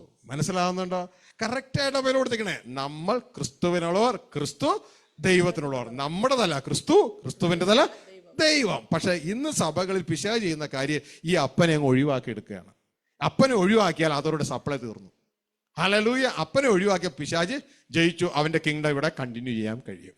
എന്നാൽ ഈ നാളുകളിൽ അപ്പനെ ഒഴിവാക്കുകയല്ല, യഥാർത്ഥ ദൈവത്തിനായ ക്രിസ്തു തന്റെ അപ്പനെ വെളിപ്പെടുത്തുകയാണ് തന്റെ ജീവിതത്തിലൂടെ ചെയ്യുന്നത്. നമ്മളെ കാണുന്നവൻ ക്രിസ്തുവിനെ കാണണോ? ക്രിസ്തുവെ കാണുന്നവൻ പിതാവിനെ കാണുന്നു. അങ്ങനെ ആത്യന്തികമായി നമ്മളെ കാണുന്നവൻ സ്വർഗസ്ഥ പിതാവിനെ കാണുന്നു. മനസ്സിലാവുന്നുണ്ടോ? അങ്ങനെ നമ്മളിലൂടെ സ്വർഗം ഭൂമിയിൽ വെളിപ്പെടണം. ഹല്ലേലൂയ. ഇതാണ് ദൈവം ആഗ്രഹിക്കുന്നത്. എന്താ? ഇത് വ്യക്തതയോടെ മനസ്സിലാക്കി. ഇതിനെതിരെ പല തന്ത്രങ്ങളും വരും. ഞാനിത് പറഞ്ഞു കൊടുക്കുന്നതുകൊണ്ട് എനിക്കെതിരായിട്ട്, ഇതാ ക്രിസ്തുവിനെതിരെ സഭ അന്ന് വന്നതുപോലെ എനിക്കെതിരായിട്ട് പറഞ്ഞുകൊണ്ടിരിക്കുക. ഞാൻ പറഞ്ഞു യേശു ദൈവമല്ലെന്നും പറഞ്ഞു വരുത്തി അങ്ങ് അത് ദുരുപദേശം ഒന്നും പറഞ്ഞ് ആക്കി എടുക്കുകയാണ് ഇന്ന് പലരും ചെയ്തുകൊണ്ടിരിക്കണേ. യഥാർത്ഥത്തിൽ മനസ്സിലാക്കുക, ഇതാ സ്വർഗം ഭൂമിയിൽ വെളിപ്പെടുവാൻ, ദൈവരാജ്യം ഭൂമിയിൽ വെളിപ്പെടുവാൻ നിങ്ങൾ അറിയേണ്ട കാര്യങ്ങളാണ് ഈ അറിയിച്ചത്. ഇനി ഇതിൽ ഏതെങ്കിലും ഒരെണ്ണം വചനപ്രകാരം അങ്ങനെയല്ല എങ്കിൽ നിങ്ങൾക്ക് എന്നെ തിരുത്തപ്പെടാൻ എപ്പോഴും തയ്യാറാണ്. ഹല്ലേലൂയ. എപ്പോഴും വചനപ്രകാരം മാനസാന്തരപ്പെടാൻ ഞാൻ തയ്യാറാണ് എന്ന് മനസ്സിലാക്കിക്കൊള്ളുക. ഏതെങ്കിലും ദേവദാസന്മാരെ ഇതാ വചനത്തിലൂടെ എന്നെ മാനസാന്തരപ്പെടുത്താൻ താല്പര്യമുണ്ടെങ്കിൽ മോസ്റ്റ് വെൽക്കം. ഇങ്ങനെയല്ല, അത് വേറെ രീതിയിലാണ് എന്ന് പറയാനായിട്ട്. പക്ഷെ എൻ്റെ ജീവിതത്തിൽ ഞാൻ കണ്ടൊരു കാര്യം റിസൾട്ടാണ്. ഫസ്റ്റ് ജോൺ 3:9 ദൈവത്തിന് ജനിച്ചവൻ പാപം ചെയ്യുന്നില്ല, കാരണം ദൈവത്തിന്റെ വിത്ത് അവനിൽ കിടക്കുന്നു, അതുകൊണ്ട് അവന് പാപം ചെയ്യുവാൻ കഴിവില്ല. ഈ ഒരു രംഗം എൻ്റെ ജീവിത സ്വർഗത്തിൽ വെളിപ്പെടുത്തുവാൻ തുടങ്ങി. ഇത് മനസ്സിലായതോടുകൂടെ ഇതാണ് റിസൾട്ട് ഉണ്ടോ, ഫലം നോക്കി വൃക്ഷത്തെ തിരിച്ചറിയുക. ഇത് തിരിച്ചറിഞ്ഞു റൈറ്റ് ആയിട്ടുള്ള അപ്പോഴുള്ള ദൈവിക ചിന്തകൾ റൈറ്റ് ആയിട്ട് ദൈവം എനിക്ക് തന്നുകൊണ്ടിരിക്കുന്നു. ഇത് ജീവൻ തീരുന്നതിന് മുമ്പ് ലോകത്ത് എൻ്റെ സഹോദരങ്ങളോട് അറിയിക്കുക. നിങ്ങൾക്ക് താല്പര്യമുണ്ടെങ്കിൽ ഏറ്റെടുക്കുക, നിങ്ങൾക്ക് അതിൽ ജീവിക്കാം. റിസൾട്ട് ഉറപ്പാണ്. നിങ്ങൾ അനുസരിച്ച് ജീവിക്കുന്നുവെങ്കിൽ റിസൾട്ട് ഉറപ്പാണ്. ദൈവവചനം ഒരിക്കലും നുണ പറയത്തില്ല. പക്ഷെ നമ്മുടെ സാഹചര്യമാണ് നമ്മളെ ഈ രീതിയിലേക്ക് ഇതുവരെയും കൊണ്ടുവന്നത്. കാരണം ദൈവരാജ്യം അന്വേഷിക്കാൻ പറഞ്ഞു, അതാണ് അപ്പന്റെ പരമാധികാരം അന്വേഷിക്കാൻ പറഞ്ഞു, അന്വേഷിക്കൂല. ദൈവരാജ്യം വരണമെന്ന് പ്രാർത്ഥിക്കാൻ പറഞ്ഞു, പ്രാർത്ഥിക്കത്തില്ല. ദൈവരാജ്യം പ്രസംഗിക്കാൻ പറഞ്ഞു, പ്രസംഗിക്കത്തില്ല. ഈ അനുസരണക്കേട് മുഴുവൻ കാണിച്ചിട്ട് നമ്മൾ അപ്പന്റെ ആളാന്ന് പറഞ്ഞിട്ട് ഒരു കാര്യവും ഇല്ല. കർത്താവ് ചോദിക്കുന്നു, നിങ്ങൾ എന്നെ കർത്താവേ കർത്താവ് എന്ന് പറയുന്നു, പക്ഷെ എന്തുകൊണ്ട് ഞാൻ പറയുന്നത് അനുസരിക്കുന്നില്ല? പ്രിയരെ, ഈ യേശു കർത്താവിനെ കർത്താവെന്ന് മാത്രം പറയാനല്ല, അനുസരിക്കാനുള്ളൊരു തീരുമാനം എടുക്കുക. ഹല്ലേലൂയ. അനുസരിക്കുക, അനുഗമിക്കുക. ഇത് യേശു നമ്മുടെ ആവശ്യപ്പെടുകയാണ്. നമ്മുടെ തലയായി, നമ്മുടെ കർത്താവായി യേശുവിനെ അനുഗമിക്കുക. അതുവഴി സർവ്വലോകവും അറിയട്ടെ ഇതാ നമ്മൾ ക്രിസ്തുവിന്റെ ശിഷ്യന്മാരെന്ന്. ഹല്ലേലൂയ. നമ്മൾ പരസ്പരം അടിക്കുമ്പോഴല്ല, നമ്മൾ പരസ്പരം സ്നേഹിക്കുമ്പോൾ ക്രിസ്തുവിന്റെ ശിഷ്യന്മാരെന്ന് എല്ലാവരും അറിയുവാൻ ഇടയാകും. Thank you very much. നിങ്ങൾക്ക് എല്ലാവർക്കും മനസ്സിലായെന്ന് വിശ്വസിക്കാം. മനസ്സിലായായിരുന്നോ? ഹല്ലേലൂയ. അപ്പൊ ഈ ദൈവിക സിസ്റ്റം, താങ്ക് യു മോനെ, ചെന്നിരുന്നാട്ടെ. ഈ ദൈവിക സിസ്റ്റം കുഞ്ഞുങ്ങളെ നിങ്ങൾ തിരിച്ചറിയുക. എന്നെ ഏൽപ്പിച്ച ഉത്തരവാദിത്തം കർത്താവിൻ്റെ കൃപയിൽ ആശ്രയിച്ച് ഞാൻ ചെയ്തിട്ടുണ്ടെന്ന് ഞാൻ വിശ്വസിക്കുകയാണ്. നിങ്ങൾ അറിയേണ്ട കാര്യങ്ങൾ ഇന്നതൊക്കെയാണ്. തിരുവനന്തപുരത്തെ ജനങ്ങൾ ഇന്നതൊക്കെ അറിയണം. ഇനി നിങ്ങളുടെ ഡ്യൂട്ടിയാണ്. നിങ്ങളുടെ ഹൃദയത്തെ പ്രകാശിപ്പിച്ചില്ലേ, ഈ പ്രകാശിപ്പിച്ചത് മറ്റുള്ളവരെയും പ്രകാശിപ്പിക്കണം. യേശു പറഞ്ഞു, ഞാൻ ഭൂമിയിലുള്ളപ്പോൾ ഈ ഭൂമിയുടെ പ്രകാശമാണ്, ഞാൻ പോവുകയാണ്, ഇനി നിങ്ങളാണ് ഈ ഭൂമിയുടെ വെളിച്ചം. എപ്പോൾ? അതേപോലെ ഞാനും നിങ്ങളോട് പറയട്ടെ, ഞാൻ തിരുവനന്തപുരത്ത് ഉണ്ടായിരുന്നപ്പോൾ ഞാൻ ഈ തിരുവനന്തപുരത്തിൻ്റെ പ്രകാശമായിരുന്നു. ഇപ്പം ഞാൻ പോവുകയാണ്, ഇനി നിങ്ങളാണ് ഇവിടുത്തെ പ്രകാശം. മനസ്സിലായോ? ഈ പ്രകാശം മറ്റുള്ളവർക്കും കൊടുക്കുക. ഈ ദൈവരാജ്യത്തിൻ്റെ മൊഴികൾ മറ്റുള്ളവർക്കും കൊടുക്കുക. നമ്മൾ നേരത്തെ കണ്ടതുപോലെ ഇതാ ഇപ്പം തന്നെ ഈ ശരീരം ചുക്കിച്ചൊളിഞ്ഞു പോകും, ഇത് മരണം പിടിച്ചു പോകും. എന്നാൽ നിത്യമായി ജീവിക്കുവാനുള്ള, ദൈവത്തോട് ജീവിക്കാനുള്ള ഒരു പ്രൊവിഷൻ ദൈവം ഓൾറെഡി ഉണ്ടാക്കിയിട്ടുണ്ട് തൻ്റെ പുത്രനായ ക്രിസ്തുവിൽ. ആ ക്രിസ്തുവിനെ ഏറ്റുപറഞ്ഞ് മരണത്തിൽ നിന്ന് രക്ഷപ്പെട്ട് യേശുവിനെ അനുഗമിച്ച് ദൈവരാജ്യം അവകാശമാക്കുക, ദൈവത്തോടുള്ള ജീവിതത്തിലേക്ക് വരിക, ആ നിരപ്പിൻ്റെ ശുശ്രൂഷ പൂർണ്ണമാക്കുക. അങ്ങനെ ഇന്ന് മനുഷ്യരോടുകൂടി ജീവിക്കുന്ന നാം നിത്യം ദൈവത്തോടുകൂടെ ജീവിക്കുവാനായിട്ട് ഒരുങ്ങുക. ഇതാ ദൈവത്തിൻ്റെ കൂടാരം, മനുഷ്യരോടുകൂടെ ദൈവം മനുഷ്യനോടുകൂടെ വസിക്കും. 2000 വർഷങ്ങൾക്ക് മുമ്പ് ഒരു മനുഷ്യൻ മാത്രമായിരുന്നു ഇതാ ദൈവം മനുഷ്യരോടുകൂടെ എന്ന് പറയുന്ന ഇമ്മാനുവൽ ഉണ്ടായിരുന്നതെങ്കിൽ ഈ 2000 വർഷം കഴിഞ്ഞ് ഇതാ 3000 വർഷത്തിൻ്റെ അവസാനത്തേക്ക് വരുമ്പോൾ ഇതാ ദൈവത്തിൻ്റെ കൂടാരം ഒരു മനുഷ്യനോട് കൂടെയല്ല, മനുഷ്യരോടുകൂടെ. ഹല്ലേലൂയ. നേരത്തെ യേശു എന്ന ഒരു വ്യക്തിയോട് കൂടിയായിരുന്നു ഇമ്മാനുവൽ. അവൻ ഇമ്മാനുവൽ എന്ന് പേർ വിളിക്കും. ഇന്നലത്തെ സിസ്റ്റം കാണുക, അവൻ ഇമ്മാനുവൽ എന്ന് പേർ വിളിക്കും. ഒരേ ഒരാളേ ഉള്ളൂ. ദൂതൻ പറഞ്ഞു അവൻ ഇമ്മാനുവൽ എന്ന് പേര് വിളിക്കുക. അതിന്റെ അർത്ഥം എന്താ? ദൈവം മനുഷ്യരോട് കൂടെ. പക്ഷേ ബൈബിൾ അവസാനിക്കുന്നത് ഇങ്ങനെയാണ്, ദൈവം മനുഷ്യനോട് കൂടെ എന്നല്ല, ദൈവം മനുഷ്യരോടുകൂടെ.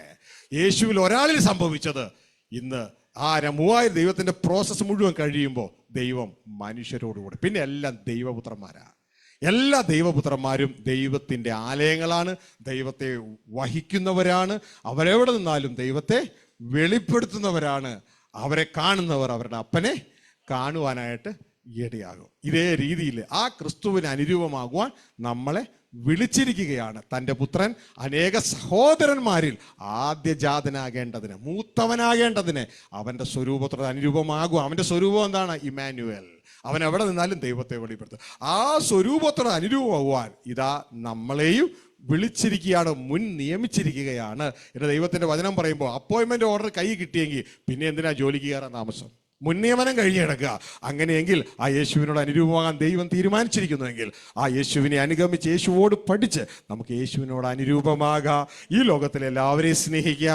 ഇതാ നമുക്ക് ക്രിസ്തുവിൻ്റെ പിന്നാലെ പോകാം.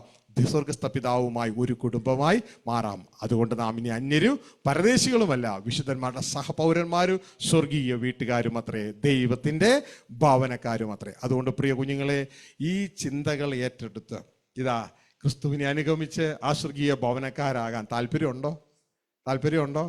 എന്നെ ഓഫറാണല്ലേ, ഈ എന്നെ ഓഫറാ അപ്പം തന്നേക്കണേ. ഹല്ലേലൂയ. ഇതുപോലത്തെ ഓഫർ ഭൂമിയിൽ എവിടെയെങ്കിലും ഉണ്ടോ? സുവിശേഷത്തിൻ്റെ ഓഫർ. ഹല്ലേലൂയ. നമ്മൾ സുവിശേഷത്തിൻ്റെ ഓഫറായി ഭൂമിയിൽ അത് കിട്ടും ഇത് കിട്ടും എന്നൊക്കെയാണ് പറഞ്ഞത്. പക്ഷേ സ്വർഗത്തിലെ ദൈവം പറയുന്നു, ഇതാ നിനക്ക് സ്വർഗീയ പൗരത്വം, സ്വർഗീയ പിതാവുമായി ക്രിസ്തുവിൽ ആ ഭവനത്തിൽ വസിക്കുക. ഇനി മാത്രമല്ല, അടുത്തത് ഇത് കഴിഞ്ഞാൽ നീ വേണം ഭൂമിയുടെ രാജാവ്. ഒരു പട്ടണം കൊണ്ട് 10 നേടിയവന് 10 പട്ടണങ്ങളുടെ മേൽ അധികാരം. ഒന്നുകൊണ്ട് 5 നേടിയവന് 5 പട്ടണങ്ങളുടെ മേൽ ഭരണം. ഹല്ലേലൂയ. അതാ ഈ ഒരു രീതിയിലാണ് സ്വർഗത്തിലെ ദൈവം നമ്മൾ വിന്യസിച്ചിരിക്കുന്നത്. നമുക്കത് മറ്റൊരു സമയത്ത് പഠിക്കാം. അല്ലെങ്കിൽ SBJ മെസ്സേജസ് യൂട്യൂബിൽ കയറി നിങ്ങളിത് ഓരോ മെസ്സേജും കേൾക്കുന്നുവെങ്കിൽ സൗജന്യമായി ദൈവരാജ്യത്തിൻ്റെ മെസ്സേജുകൾ നിങ്ങൾക്ക് കേൾക്കാം. നിങ്ങൾക്കത് ഡൗൺലോഡ് ചെയ്യാം. ഞങ്ങളുടെ വെബ്സൈറ്റിൽ കയറി നിങ്ങൾക്ക് www.kingdommessages.com അതിൽ കയറി നിങ്ങൾക്ക് സൗജന്യമായിട്ട് അവിടെ ഈ പുസ്തകങ്ങൾ പോലെ അതിൻ്റെ PDF അവിടെ അതിലുണ്ടെന്ന് ഞാൻ ചിന്തിക്കുന്നു. നിങ്ങൾക്ക് അത് വായിക്കാം, നിങ്ങൾക്കത് മനസ്സിലാക്കാം, ആത്മലോക കാര്യങ്ങൾ മനസ്സിലാക്കി ഇതാ നമുക്ക് ഈ ഭൂമിയിൽ മറ്റുള്ളവർക്ക് പ്രകാശം കൊടുക്കാം. ഹല്ലേലൂയ. എല്ലാവരെയും സ്നേഹിക്കാം. നമുക്ക് ദൈവസ്നേഹം എഴുന്നേക്കാം. കേട്ട വചനത്തിന്റെ മുമ്പാകെ നമുക്ക് നമ്മളെ തന്നെ ദൈവകരങ്ങളിൽ സമർപ്പിക്കാം. Oh Father, we thank you, we give you glory. Thank you അപ്പാ, താങ്ക് യു. എല്ലാ കണ്ണുകളും ദൈവസന്നിധിയിൽ അടയട്ടെ. 3 ദിവസങ്ങൾ സ്വർഗത്തിലെ ദൈവം നമ്മളോട് ഫേം കവണന്റിനെ കുറിച്ച്, ദൃഢമായ കരാറിനെ കുറിച്ച്, ദൈവവും മനുഷ്യനും ഒരുമിച്ച് ജീവിക്കുന്ന ഒരു കരാറ്, തൻ്റെ പുത്രനായ ക്രിസ്തുവിലൂടെ പറയുകയും നടപ്പിലാക്കുകയും ചെയ്യുന്ന ഒരു കരാറ്. ദൈവത്തിനും മനുഷ്യനും ഇടയിൽ ഒരേ ഒരു മധ്യസ്ഥൻ, മനുഷ്യനായ യേശു ക്രിസ്തു. ആ മധ്യസ്ഥൻ സ്വർഗത്തിലെ മഹാപുരോഹിതനാണ്, ദൈവത്തിൻ്റെ പുത്രനാണ്, വചനം എന്ന് പേരുള്ളവനാണ്. വചനം മാംസമായി ഭൂമിയിലേക്ക് വന്നു, ക്രിസ്തു യേശുവായി.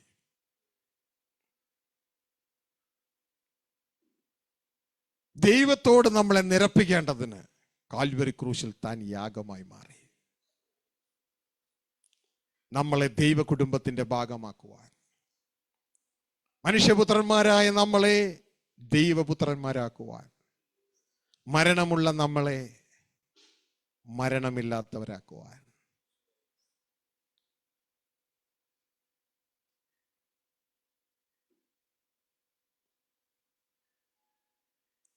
ആ സ്നേഹം ഒന്ന് ചിന്തിച്ചു നോക്കിയേ.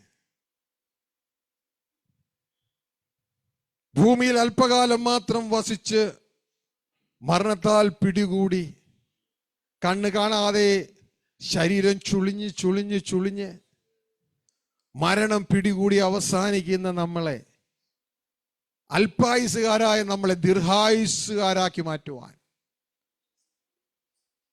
തൻ്റെ പുത്രനെ കാൽവരിയിൽ തകർത്ത് സന്തതിയെ കാണുവാൻ, തൻ്റെ വംശത്തെ കാണുവാൻ ദൈവം ഇഷ്ടപ്പെട്ടു. ദൈവപുത്രന്മാരായി നമ്മൾ വിളങ്ങണമെന്ന്, അതിലൂടെയാണ് ഈ നിരപ്പിന്റെ ശുശ്രൂഷ നടക്കുന്നതെന്ന് നാം തിരിച്ചറിഞ്ഞു. സത്യം നിങ്ങൾ അറിയുമ്പോൾ സത്യം നിങ്ങളെ സ്വതന്ത്രമാക്കും. എന്നെ കർത്താവേ കർത്താവേ എന്ന് പറയുന്ന ഏവനുമല്ല, എൻ്റെ പിതാവിൻ്റെ ഇഷ്ടം ചെയ്യുന്നവനാണ് സ്വർഗരാജ്യത്തിൽ പ്രവേശിക്കുന്നത്. എന്നാൽ പിതാവിൻ്റെ ഇഷ്ടം എന്തെന്ന് പോലും തിരിച്ചറിയാതെ, എന്നാൽ ആത്മാർത്ഥതയുണ്ട് താനും യേശുവിനെ കർത്താവെന്ന് പറഞ്ഞ് യേശുവിനെ അനുസരിക്കുവാൻ തയ്യാറായി നിൽക്കുന്ന ഒരു കൂട്ടം ജനത്തോട് പറഞ്ഞു കൊടുക്കുകയാണ്, ഇതാണ് മക്കളെ ദൈവിഷ്ടം. മനുഷ്യപുത്രനായ മരണമുള്ള നിന്നെ ദൈവപുത്രനായ മരണമില്ലാത്തവനാക്കി ദൈവ കുടുംബക്കാരനാക്കി മാറ്റുന്ന ദൈവത്തിന്റെ മഹാസ്നേഹമാണിത്.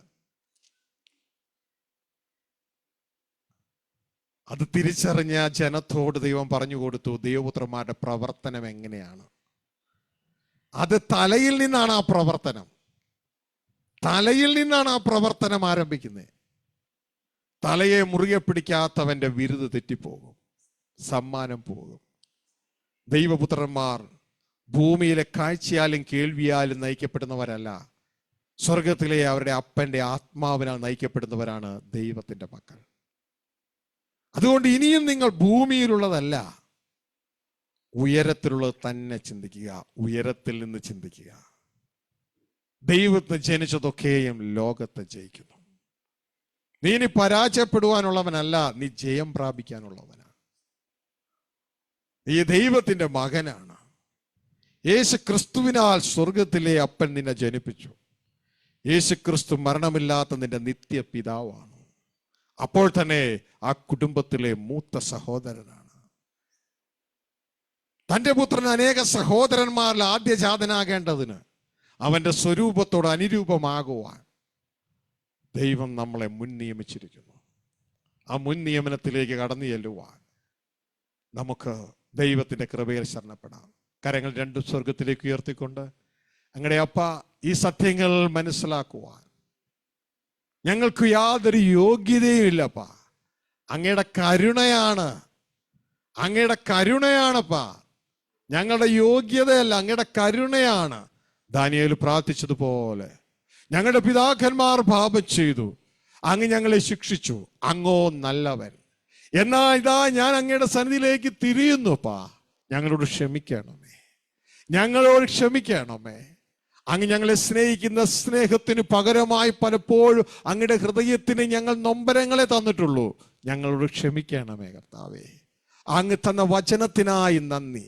ഞങ്ങളുടെ ഹൃദയത്തിന്റെ കണ്ണുകൾ അങ്ങ് തുറന്നതിനായി നന്ദി കർത്താവേ. ഓരോ വ്യക്തികളും ദൈവത്തോട് നന്ദി പറഞ്ഞാട്ടെ. ഇനി ദൈവവും നീയും ആ ഒരു സ്പർശനത്തിലേക്ക് കടന്നു വരുവാ. എന്നെ ഒന്ന് തൊടയണമേ കർത്താവേ. അങ്ങയുടെ വചനം അനുസരിക്കാൻ എനിക്ക് താല്പര്യമുണ്ട് കർത്താവേ. അങ്ങ് എനിക്ക് തന്ന വചനങ്ങൾക്കായി ഞാൻ അങ്ങേക്ക് നന്ദി പറയുന്നു. നന്ദിയുടെ ഹൃദയത്തോടെ ഹൃദയങ്ങളെ തുറന്ന് അതരങ്ങളെ തുറന്ന് ദൈവത്തിന് നന്ദി പറഞ്ഞാട്ടെ, ദൈവത്തിന് നന്ദി പറഞ്ഞാട്ടെ, ദൈവത്തിന് നന്ദി പറഞ്ഞാട്ടെ. ഇതാ 10 പേരല്ലോ സൗഖ്യം പ്രാപിച്ചത്. ഒരുവൻ വന്ന് നന്ദി പറഞ്ഞപ്പോ ബാക്കി 9 പേര് എവിടെയെന്ന് ചോദിച്ച അതേ ക്രിസ്തുവിൻ കണ്ണുകൾ ഇതാ നിങ്ങളുടെ മേലെ കടന്നു വരുന്നുണ്ട്. നിങ്ങൾ ഇത്ര പേരല്ലയോ സ്വീകരിച്ചത്, നിങ്ങൾ ഇത്ര പേരല്ലോ സ്വീകരിച്ചത്. ഇതാ ഹൃദയം തുറന്ന് ദൈവത്തിന് നന്ദി പറഞ്ഞാട്ടെ. മനുഷ്യപുത്രന്മാരായി ഇവിടെ മരണം കൊണ്ട് അവസാനിക്കുന്ന ഞങ്ങൾക്ക് കർത്താവേ, അങ്ങ് തന്ന നിത്യമായ ജീവൻ, അങ്ങയുടെ പുത്രനായ ക്രിസ്തുവിൽ അങ്ങ് തന്ന നിത്യമായ ജീവനായി ഞാൻ നന്ദി പറയുന്നു കർത്താവേ. ദൈവസന്നിധിയിലേക്ക് ഏൽപ്പിച്ച് പ്രാർത്ഥിച്ച്, ദൈവസന്നിധിയിലേക്ക് ഏൽപ്പിച്ച് പ്രാർത്ഥിച്ച്, ഹല്ലേലൂയ. മക്കളുടെ സന്തോഷം അപ്പനൊന്ന് കാണട്ടെ, നമ്മുടെ ഹൃദയ വിചാരങ്ങൾ അപ്പൻ അറിയുന്നുണ്ട്. മക്കളുടെ സന്തോഷം അപ്പനൊന്ന് കാണട്ടെ.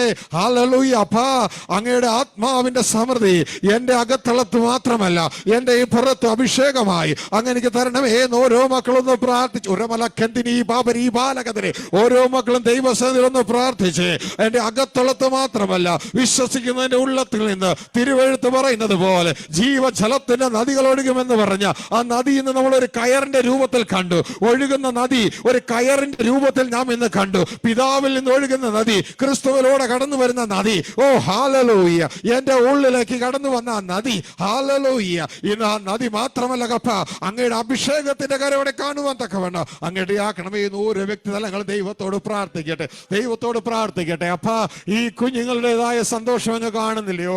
ഈ കുഞ്ഞുങ്ങളുടേതായ പ്രാർത്ഥന അങ്ങ് കാണുന്നില്ലയോ? അങ്ങ് തന്ന വചനത്തിന് ഞങ്ങൾ ഒരുമിച്ച് അങ്ങേക്ക് നന്ദി പറയുന്നു കർത്താവേ. ഞങ്ങളെ ഒരുമിച്ച് ഒരുക്കിയെടുക്കുന്ന കൃപയ്ക്കായി, ക്രിസ്തുവിൽ ഒരുക്കിയെടുക്കുന്ന കൃപയ്ക്കായി നന്ദിയോടെ ഞങ്ങൾ അങ്ങേക്ക് സ്തോത്രം ചെയ്യുന്നപ്പോ അങ്ങയുടെ അത്ഭുതകരങ്ങളിലേക്ക് താഴ്ത്തി ഏൽപ്പിക്കുന്നു. കൂടെ ഇരിക്കുന്ന കൃപകൾക്കായി നന്ദിയോടെ സ്തോത്രം ചെയ്യുകയാണ്. പ്രിയ നല്ല പിതാവേ, നല്ല പിതാവേ, നന്ദിയോടെ സ്തോത്രം ചെയ്യുന്നു. ഈ മക്കളെ അങ്ങയുടെ നാമത്തിൽ അനുഗ്രഹിക്കുന്നു. ഈ തിരുവനന്തപുരം പട്ടണത്തിൽ കർത്താവേ, അങ്ങയുടെ സന്ദേശം കേട്ട ഈ ജനം, അങ്ങയുടെ വെളിച്ചമായി തീർന്ന ജനം, ഇവരുടേതായ വെളിച്ചം ഇവിടെ ആരും കെടുത്തിക്കളയാതെ, ഒരു പൈശാചികനും കെടുത്തിക്കളയാതെ, ഒരു പ്രവാചകൻ എന്ന് പറയുന്ന ഒരുത്തനും കെടുത്തിക്കളയാതെ ഈ പ്രകാശം ഈ പട്ടണം മുഴുവൻ പരക്കപ്പെടുക അങ്ങിടയാക്കണമേ എന്ന് പ്രാർത്ഥിക്കുകയാണ്. അതിന് ഇവർക്ക് അങ്ങയുടെ ജ്ഞാനത്തിന്റെ ആത്മാവിനെയും വിവേകത്തിന്റെ ആത്മാവിനെയും പരിജ്ഞാനത്തിന്റെ ആത്മാവിനെയും അങ്ങ് കൊടുക്കണമേ എന്ന് പ്രാർത്ഥിക്കുകയാണ്. അങ്ങയുടെ നാമത്തിൽ ഇവരെ അനുഗ്രഹിക്കുകയാണ്. സ്വീകരിച്ചാട്ടെ, സ്വീകരിച്ചാട്ടെ, സ്വീകരിച്ചാട്ടെ. ദൈവത്തിന്റെ ജ്ഞാനത്തിന്റെ ആത്മാവ്, പരിജ്ഞാനത്തിന്റെ ആത്മാവ്, വിവേകത്തിന്റെ ആത്മാവ് നിങ്ങളുടെ ജീവിതത്തിൽ സമൃദ്ധമായി വ്യാപരിക്കപ്പെടുവാനായിട്ട് ഇടയാകട്ടെ. Hallelujah, hallelujah, hallelujah. ഓരോ വ്യക്തികളും ദൈവത്താൽ സ്പർശിക്കപ്പെടട്ടെ. ദൈവത്തിന്റെ ആത്മാവ് സ്പർശിക്കപ്പെടട്ടെ. ആള് മാറിയ തരത്തിലേക്ക് മക്കൾ മാറ്റപ്പെടട്ടെ. അതിനായി മക്കളെ അനുഗ്രഹിച്ച് പ്രാർത്ഥിക്കുന്നു. സർവ്വ മേഖലയിൽ ഈ മക്കൾ ഒരു അനുഗ്രഹമായി മാറട്ടെ, ഒരു അനുഗ്രഹമായി മാറട്ടെ, ആ അനുഗ്രഹമായി മാറട്ടെ. ഇന്ന് ഞങ്ങൾ കേട്ടതുപോലെ ഓരോ ദൈവപുത്രനും ഒരു ദേവാലയമാ. അവൻ ദൈവത്തെ ക്യാരി ചെയ്യുന്ന ഒരു ദേവാലയമാ. അവൻ എവിടെ ചെന്നാലും അവിടെ ദൈവം ചെല്ലും. അവൻ എവിടെ സംസാരിച്ചാലും അവിടെ ദൈവം സംസാരിക്കും. അവൻ എവിടെ നോക്കിയാലും അവിടെ ദൈവം നോക്കാം. അവൻ എവിടെ വിരൽ ചൂണ്ടിയാലും അവിടെ ദൈവം വിരൽ ചൂണ്ടും. ആ ഒരു തലത്തിലേക്ക് ഈ മക്കൾ മാറട്ടെ. എന്നെ കാണുന്നവൻ പിതാവിനെ കാണുന്നു എന്ന ക്രിസ്തുവിൻ്റെതായ അതേ ചിന്തയിൽ ഇവരെ കാണുന്നവർ, ഞങ്ങളെ കാണുന്നവർ ക്രിസ്തുവെ കാണട്ടെ, ക്രിസ്തുവിന്റെ തലയായ ദൈവത്തെ കാണട്ടെ. അതിനായി ഒരു ആത്മീക വളർച്ച ഈ മക്കളുടെ മേൽ കൽപ്പിക്കുകയാ, ഇവരുടെ മേൽ അനുഗ്രഹിക്കുക. ഈ ഹോളിലായിരിക്കുന്നവരുടെ മാത്രമല്ലപ്പാ, ഈ ശബ്ദ കാഴ്ച വെറുതെ അങ്ങ് കാണുകയും കേൾക്കുകയും അനുഭവിക്കുകയും ചെയ്യുന്ന ഈ മക്കളുടെ മേല് ഈ അനുഭവം ഉണ്ടാകട്ടെ, ഈ അനുഭവം ഉണ്ടാകട്ടെ. ദൈവത്തിന്റെ തേജസ് ഈ മക്കളുടെ മേൽ വ്യാപരിക്കുന്ന കൃപയ്ക്കായി നന്ദി കർത്താവേ. പരിശുദ്ധാത്മാവിന്റെ അഭിഷേകത്തിന്റെ പുതപ്പ് ഈ മക്കളുടെ മേൽ വ്യാപരിക്കുന്ന കൃപയ്ക്കായി നന്ദിയോടെ സ്തോത്രം ചെയ്യുന്നപ്പാ. അങ്ങയുടെ ശക്തി ഇവിടെ വെളിപ്പെടട്ടെ, അങ്ങയുടെ കൃപ ഇവിടെ വെളിപ്പെടട്ടെ, അങ്ങയുടെ ജ്ഞാനം ഇവിടെ വെളിപ്പെടട്ടെ. നരകം നരകം നരകം കൊള്ളയടിക്കപ്പെടട്ടെ, സ്വർഗം നിറയട്ടെ. അതിനായി ഈ മക്കളെ അങ്ങ് അനുഗ്രഹിച്ചിരിക്കുക. സ്തോത്രം. അങ്ങ് തന്ന അനുഗ്രഹം ഈ മക്കളുടെ മേല് ഇനി ശുശ്രൂഷ ഇതാ ഓൺലൈനിലൂടെ അനുഭവിക്കപ്പെടാൻ പോകുന്നവരുടെ പേര് ഇതാ കൽപ്പിക്കുകയാണ്. ദൈവത്തിന്റെ സാന്നിധ്യവും ശക്തിയും ഈ മക്കളോട് കൂടെ ഇരിക്കട്ടെ. സർവമഹത്വവും സ്വർഗസ്ഥ പിതാവിന് യേശുവിൻ നാമത്തിൽ തന്നെ. ആമേൻ, ആമേൻ, ആമേൻ. ഹല്ലേലൂയ. പ്രിയ കുഞ്ഞുങ്ങളെ, ഇതാ 3 ദിവസം കഴിഞ്ഞ് നമ്മൾ പോവുകയാണ്. ഈ ശുശ്രൂഷ നിങ്ങൾക്ക് അനുഗ്രഹമായ 3 ദിവസം ഇവിടെ ഉണ്ടായവരുണ്ട്. ആരൊക്കെയാ? Praise the Lord. Hallelujah. Praise God, praise God. Hallelujah. 2 ദിവസമെങ്കിലും ഉണ്ടായവരെ പ്രൈസ് ഗോഡ്. 2 ദിവസം. ഇതാ 1 ദിവസം. ഹല്ലേലൂയ. Praise God. ദൈവം നിങ്ങളെ ഏവരെയും അനുഗ്രഹിക്കട്ടെ. ഈ ശുശ്രൂഷ നിങ്ങൾക്ക് അനുഗ്രഹമായിരുന്നോ? ദൈവം തുണയ്ക്കട്ടെ, ദൈവം സഹായിക്കട്ടെ. Glory to God. ഹല്ലേലൂയ. ഇതാ തുടർന്ന് ഈ ശുശ്രൂഷയുടെ ഭാഗങ്ങൾ നിങ്ങൾക്ക് അനുഭവിക്കാൻ താല്പര്യമുള്ളവർ നേരത്തെ കേട്ടതുപോലെ ഇതാ ഞങ്ങളുടെ വെബ്സൈറ്റ്, അല്ലെങ്കിൽ SVJ മെസ്സേജസ് യൂട്യൂബ്, അല്ലെങ്കിൽ ഷാജി ജോസഫിൻ്റെ ഫേസ്ബുക്ക് സൈറ്റ്, വേറെ ഒരു സൈറ്റും കൂടിയുണ്ട്, v.o.g എന്ന് പറയുന്ന ഫേസ്ബുക്ക് പേജ്. ഇതിലൂടെയല്ല നിങ്ങൾക്കത് അത് നിങ്ങൾക്ക് പ്രവേശിക്കാവുന്നതാണ്. ഇതിൻ്റെ നിങ്ങളുടെ സൂം മീറ്റിങ്ങിൻ്റെ ലിങ്ക് നിങ്ങളുടെ വാട്സപ്പ് നമ്പറിൽ വരും. അത് നിങ്ങൾക്ക് വരണമെങ്കിൽ പ്രിയ സഹോദരിയുടെ കയ്യിൽ വാട്സപ്പ് നമ്പർ നിങ്ങൾ കൊടുക്കുന്നുവെങ്കിൽ എല്ലാ ദിവസവും ഒരു 5 മിനിറ്റ് 10 മിനിറ്റ് ദൈവരാജ്യ സന്ദേശവും, ആഴ്ചയിലൊരിക്കൽ ദൈവരാജ്യത്തിൻ്റെ ഒരു പാട്ടും അതിൻ്റെ ലിറിക്സും, പിന്നെ പല ദിവസങ്ങളിൽ എല്ലാ ദിവസവും വീഡിയോ സന്ദേശം അല്ലെങ്കിൽ ഓഡിയോ സന്ദേശം നിങ്ങൾക്ക് കിട്ടും. പിന്നെ എല്ലാ ശനിയാഴ്ചയും ഞായറാഴ്ചയും അവിടെ ശനിയാഴ്ച രാത്രി 9 മണിക്ക് ബൈബിൾ ക്ലാസ് ഉണ്ട്. അത് ലോകത്തിൻ്റെ ഏത് ഭാഗത്തു നിന്ന് വേണമെങ്കിലും നിങ്ങൾക്ക് അറ്റൻഡ് ചെയ്യാം. സൂമില്ലെങ്കിൽ പ്രസ് ചെയ്താൽ മതി. അത് സാറ്റർഡേകൾ ശനിയാഴ്ചകളിൽ വരും. പിന്നെ ഞായറാഴ്ച രാവിലെ സഭായോഗമുണ്ട്. ആ സഭായോഗത്തിൻ്റെ ലിങ്കും നിങ്ങൾക്ക് അതിലൂടെ ലഭ്യമാണ് എന്ന് ഓർപ്പിക്കുകയാണ്. അതുകൊണ്ട് വാട്സപ്പ് നമ്പർ പ്രിയ മകളുടെ കയ്യിൽ കൊടുത്തിട്ട് പോകാനായിട്ട് ഓർപ്പിക്കുകയാണ്. കൊടുത്തിട്ടുള്ളവർ വീണ്ടും കൊടുക്കേണ്ട, കൊടുക്കാത്തവർ ഇത് വരുന്നില്ലെങ്കിൽ കോണ്ടാക്ട് ചെയ്യണം. കൊടുത്തിട്ട് പോകാനായിട്ട് ഓർപ്പിക്കുകയാണ്. ദൈവം നിങ്ങളെ സഹായിക്കട്ടെ. കടന്നു വന്ന എല്ലാവരോടുള്ള നന്ദി അറിയിക്കുകയാണ്. ഇതിൽ ട്യൂൺ ചെയ്ത എല്ലാ മക്കളോടും നന്ദി അറിയിക്കുകയാണ്. അപ്പോൾ തന്നെ എറണാകുളത്ത് എല്ലാ മാസവും ആദ്യ തിങ്കളാഴ്ച മുതൽ അവിടെ ധ്യാന കേന്ദ്രത്തിൽ 7 ദിവസത്തെ 6+1 7-ാം ദിവസം തിരുവത്താഴ് ശുശ്രൂഷ തീരുന്ന ധ്യാന യോഗങ്ങളുണ്ട്. നിങ്ങളെല്ലാവരും അതിലേക്ക് ക്ഷണിക്കുകയാണ്. മാത്രമല്ല, നിങ്ങൾ സുവിശേഷം പറഞ്ഞ് ആരെങ്കിലുമൊക്കെ ഉണ്ടെങ്കിൽ പാതി വഴിയായി കുറച്ചേ ഉള്ളൂ, അവിടെ കൊണ്ടുവന്ന നല്ല 7 ദിവസം കൊണ്ട് പണിതെടുത്ത നല്ലൊരു ദൈവപുത്രനായ ഉരുപ്പടി നിങ്ങൾക്ക് അവിടെ നിന്ന് കൊണ്ടുപോകാം. അങ്ങനെ സൗജന്യമായിട്ട് അവിടെ കൊണ്ടുവരിക. അവിടെ ദൈവദാസന്മാർ അത് പണിതെടുത്ത് തരുവാനായിട്ട് ഇടയാകും. അപ്പോൾ നിങ്ങൾ സുവിശേഷം അറിയിച്ച് എവിടെ കൊണ്ടേ ആക്കുമെന്ന് ഭാരമൊന്നും പെടേണ്ട. ഇത് അവിടെ കൊണ്ടുവരിക. ദേവദാസന്മാർ പണിതെടുത്ത് നിങ്ങളുടെ സ്ഥലത്തേക്ക് തരും. തിരുവനന്തപുരത്ത് നിന്ന് ഒരാൾ വന്നാൽ തിരുവനന്തപുരത്തേക്ക് അതിനെ തിരിച്ചു തരും. എന്തിനാണ് ഇത് അങ്ങോട്ടേക്ക് വരുമ്പോൾ അവനൊരു ചെന്നായി ആയിട്ടാണ് കൊണ്ടുവരുന്നത്, തിരിച്ചൊരു കുഞ്ഞാടാക്കിയിട്ട് ഇങ്ങോട്ടേക്ക് തരും. എന്നിട്ട് തുടർന്ന് നിങ്ങൾക്ക് ഈ ദേശത്ത് ദൈവത്തിൻ്റെ പ്രകാശമായി ഉപയോഗിക്കാനായിട്ട് കഴിയും. തിരുവനന്തപുരം മാത്രമല്ല, കോഴിക്കോടാകട്ടെ, ഏത് മേഖലയാകട്ടെ, ഇതാ കടന്നു വന്നാട്ടെ. ദൈവം നിങ്ങളെ ഏവരെയും സഹായിക്കട്ടെ, കൂട്ടായിരിക്കട്ടെ. ഇതാ നമ്മൾ ഇതോടുകൂടി മീറ്റിംഗ് പ്രാർത്ഥിച്ച് അവസാനിപ്പിക്കുകയാണ്. മറ്റൊന്നും പറയാനില്ല എന്ന് വിശ്വസിക്കുകയാണ്. കർത്താവിൻ്റെ പാസ്റ്റർ ഫ്രാൻസിസ് മുന്നോട്ടേക്ക് വന്ന് പ്രാർത്ഥിച്ച് തുടർന്ന് കർത്താവിൻ്റെ സന്തോഷം ആശീർവാദം പറഞ്ഞ് നമുക്ക് മീറ്റിംഗ് അവസാനിപ്പിക്കാം. ദൈവം സഹായിക്കട്ടെ, കൂട്ടായിരിക്കട്ടെ. Glory to God. നമുക്ക് പ്രാർത്ഥിക്കാം.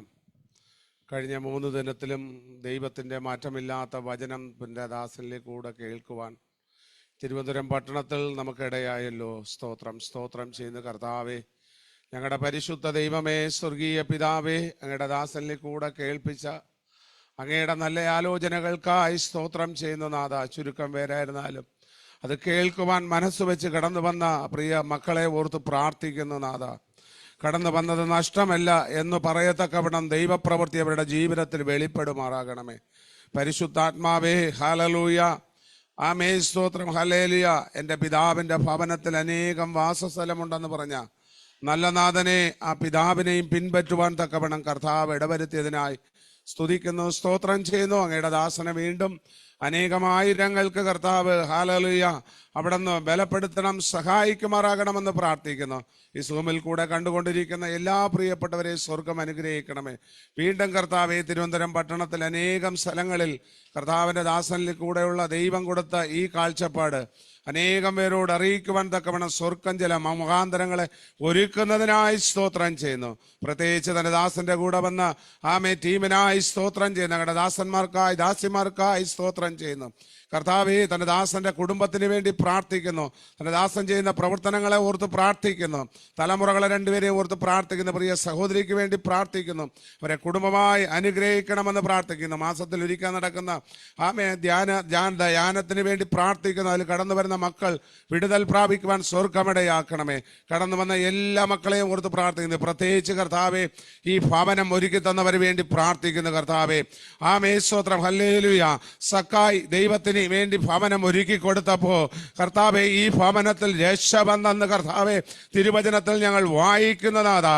ഈ ചുറ്റുവട്ടാരമുള്ള സകല കുടുംബങ്ങളെയും ദൈവമേ ഞങ്ങൾ അനുഗ്രഹിച്ചു പ്രാർത്ഥിക്കുന്ന പിതാവേ, ദൈവത്തിന് വേണ്ടി ഇത്രയും ഒരുക്കി കൊടുത്തതിന് സ്വർഗം പ്രതിഫലം കൊടുത്ത് ആദരിക്കണമെന്ന് പ്രാർത്ഥിക്കുന്നു. ഏടുകളെയും താഴ്ത്തുന്നു. പ്രാർത്ഥന കേട്ടതുകൊണ്ട് സ്തോത്രം. യേശു ക്രിസ്തുവിൻ ധന്യമുള്ള നാമത്തിൽ തന്നെ, ആമേൻ, ആമേൻ. ആശീർവാദത്തിനായി നമ്മുടെ തലകളെ വണക്കാം.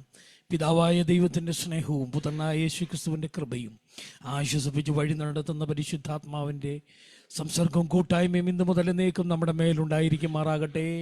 ആമീൻ. സമാധാനത്തിൻ്റെ ദൈവമോ വേഗത്തിൽ സാത്താനെ നമ്മുടെ കാൽ കീഴിൽ ചതച്ച് കളയുമാറാകട്ടെ. നമ്മുടെ കർത്താവായ യേശു ക്രിസ്തുവിൻ്റെ കൃപ ഇന്ന് മുതൽ എന്നേക്കും നമ്മുടെ മേലുണ്ടായിരിക്കുമാറാകട്ടെ. ആമേൻ, ആമേൻ, ആമേൻ. ജയം നൽകി കർത്താവിനെ സ്തുതിച്ചാട്ടെ. Hallelujah, hallelujah, hallelujah.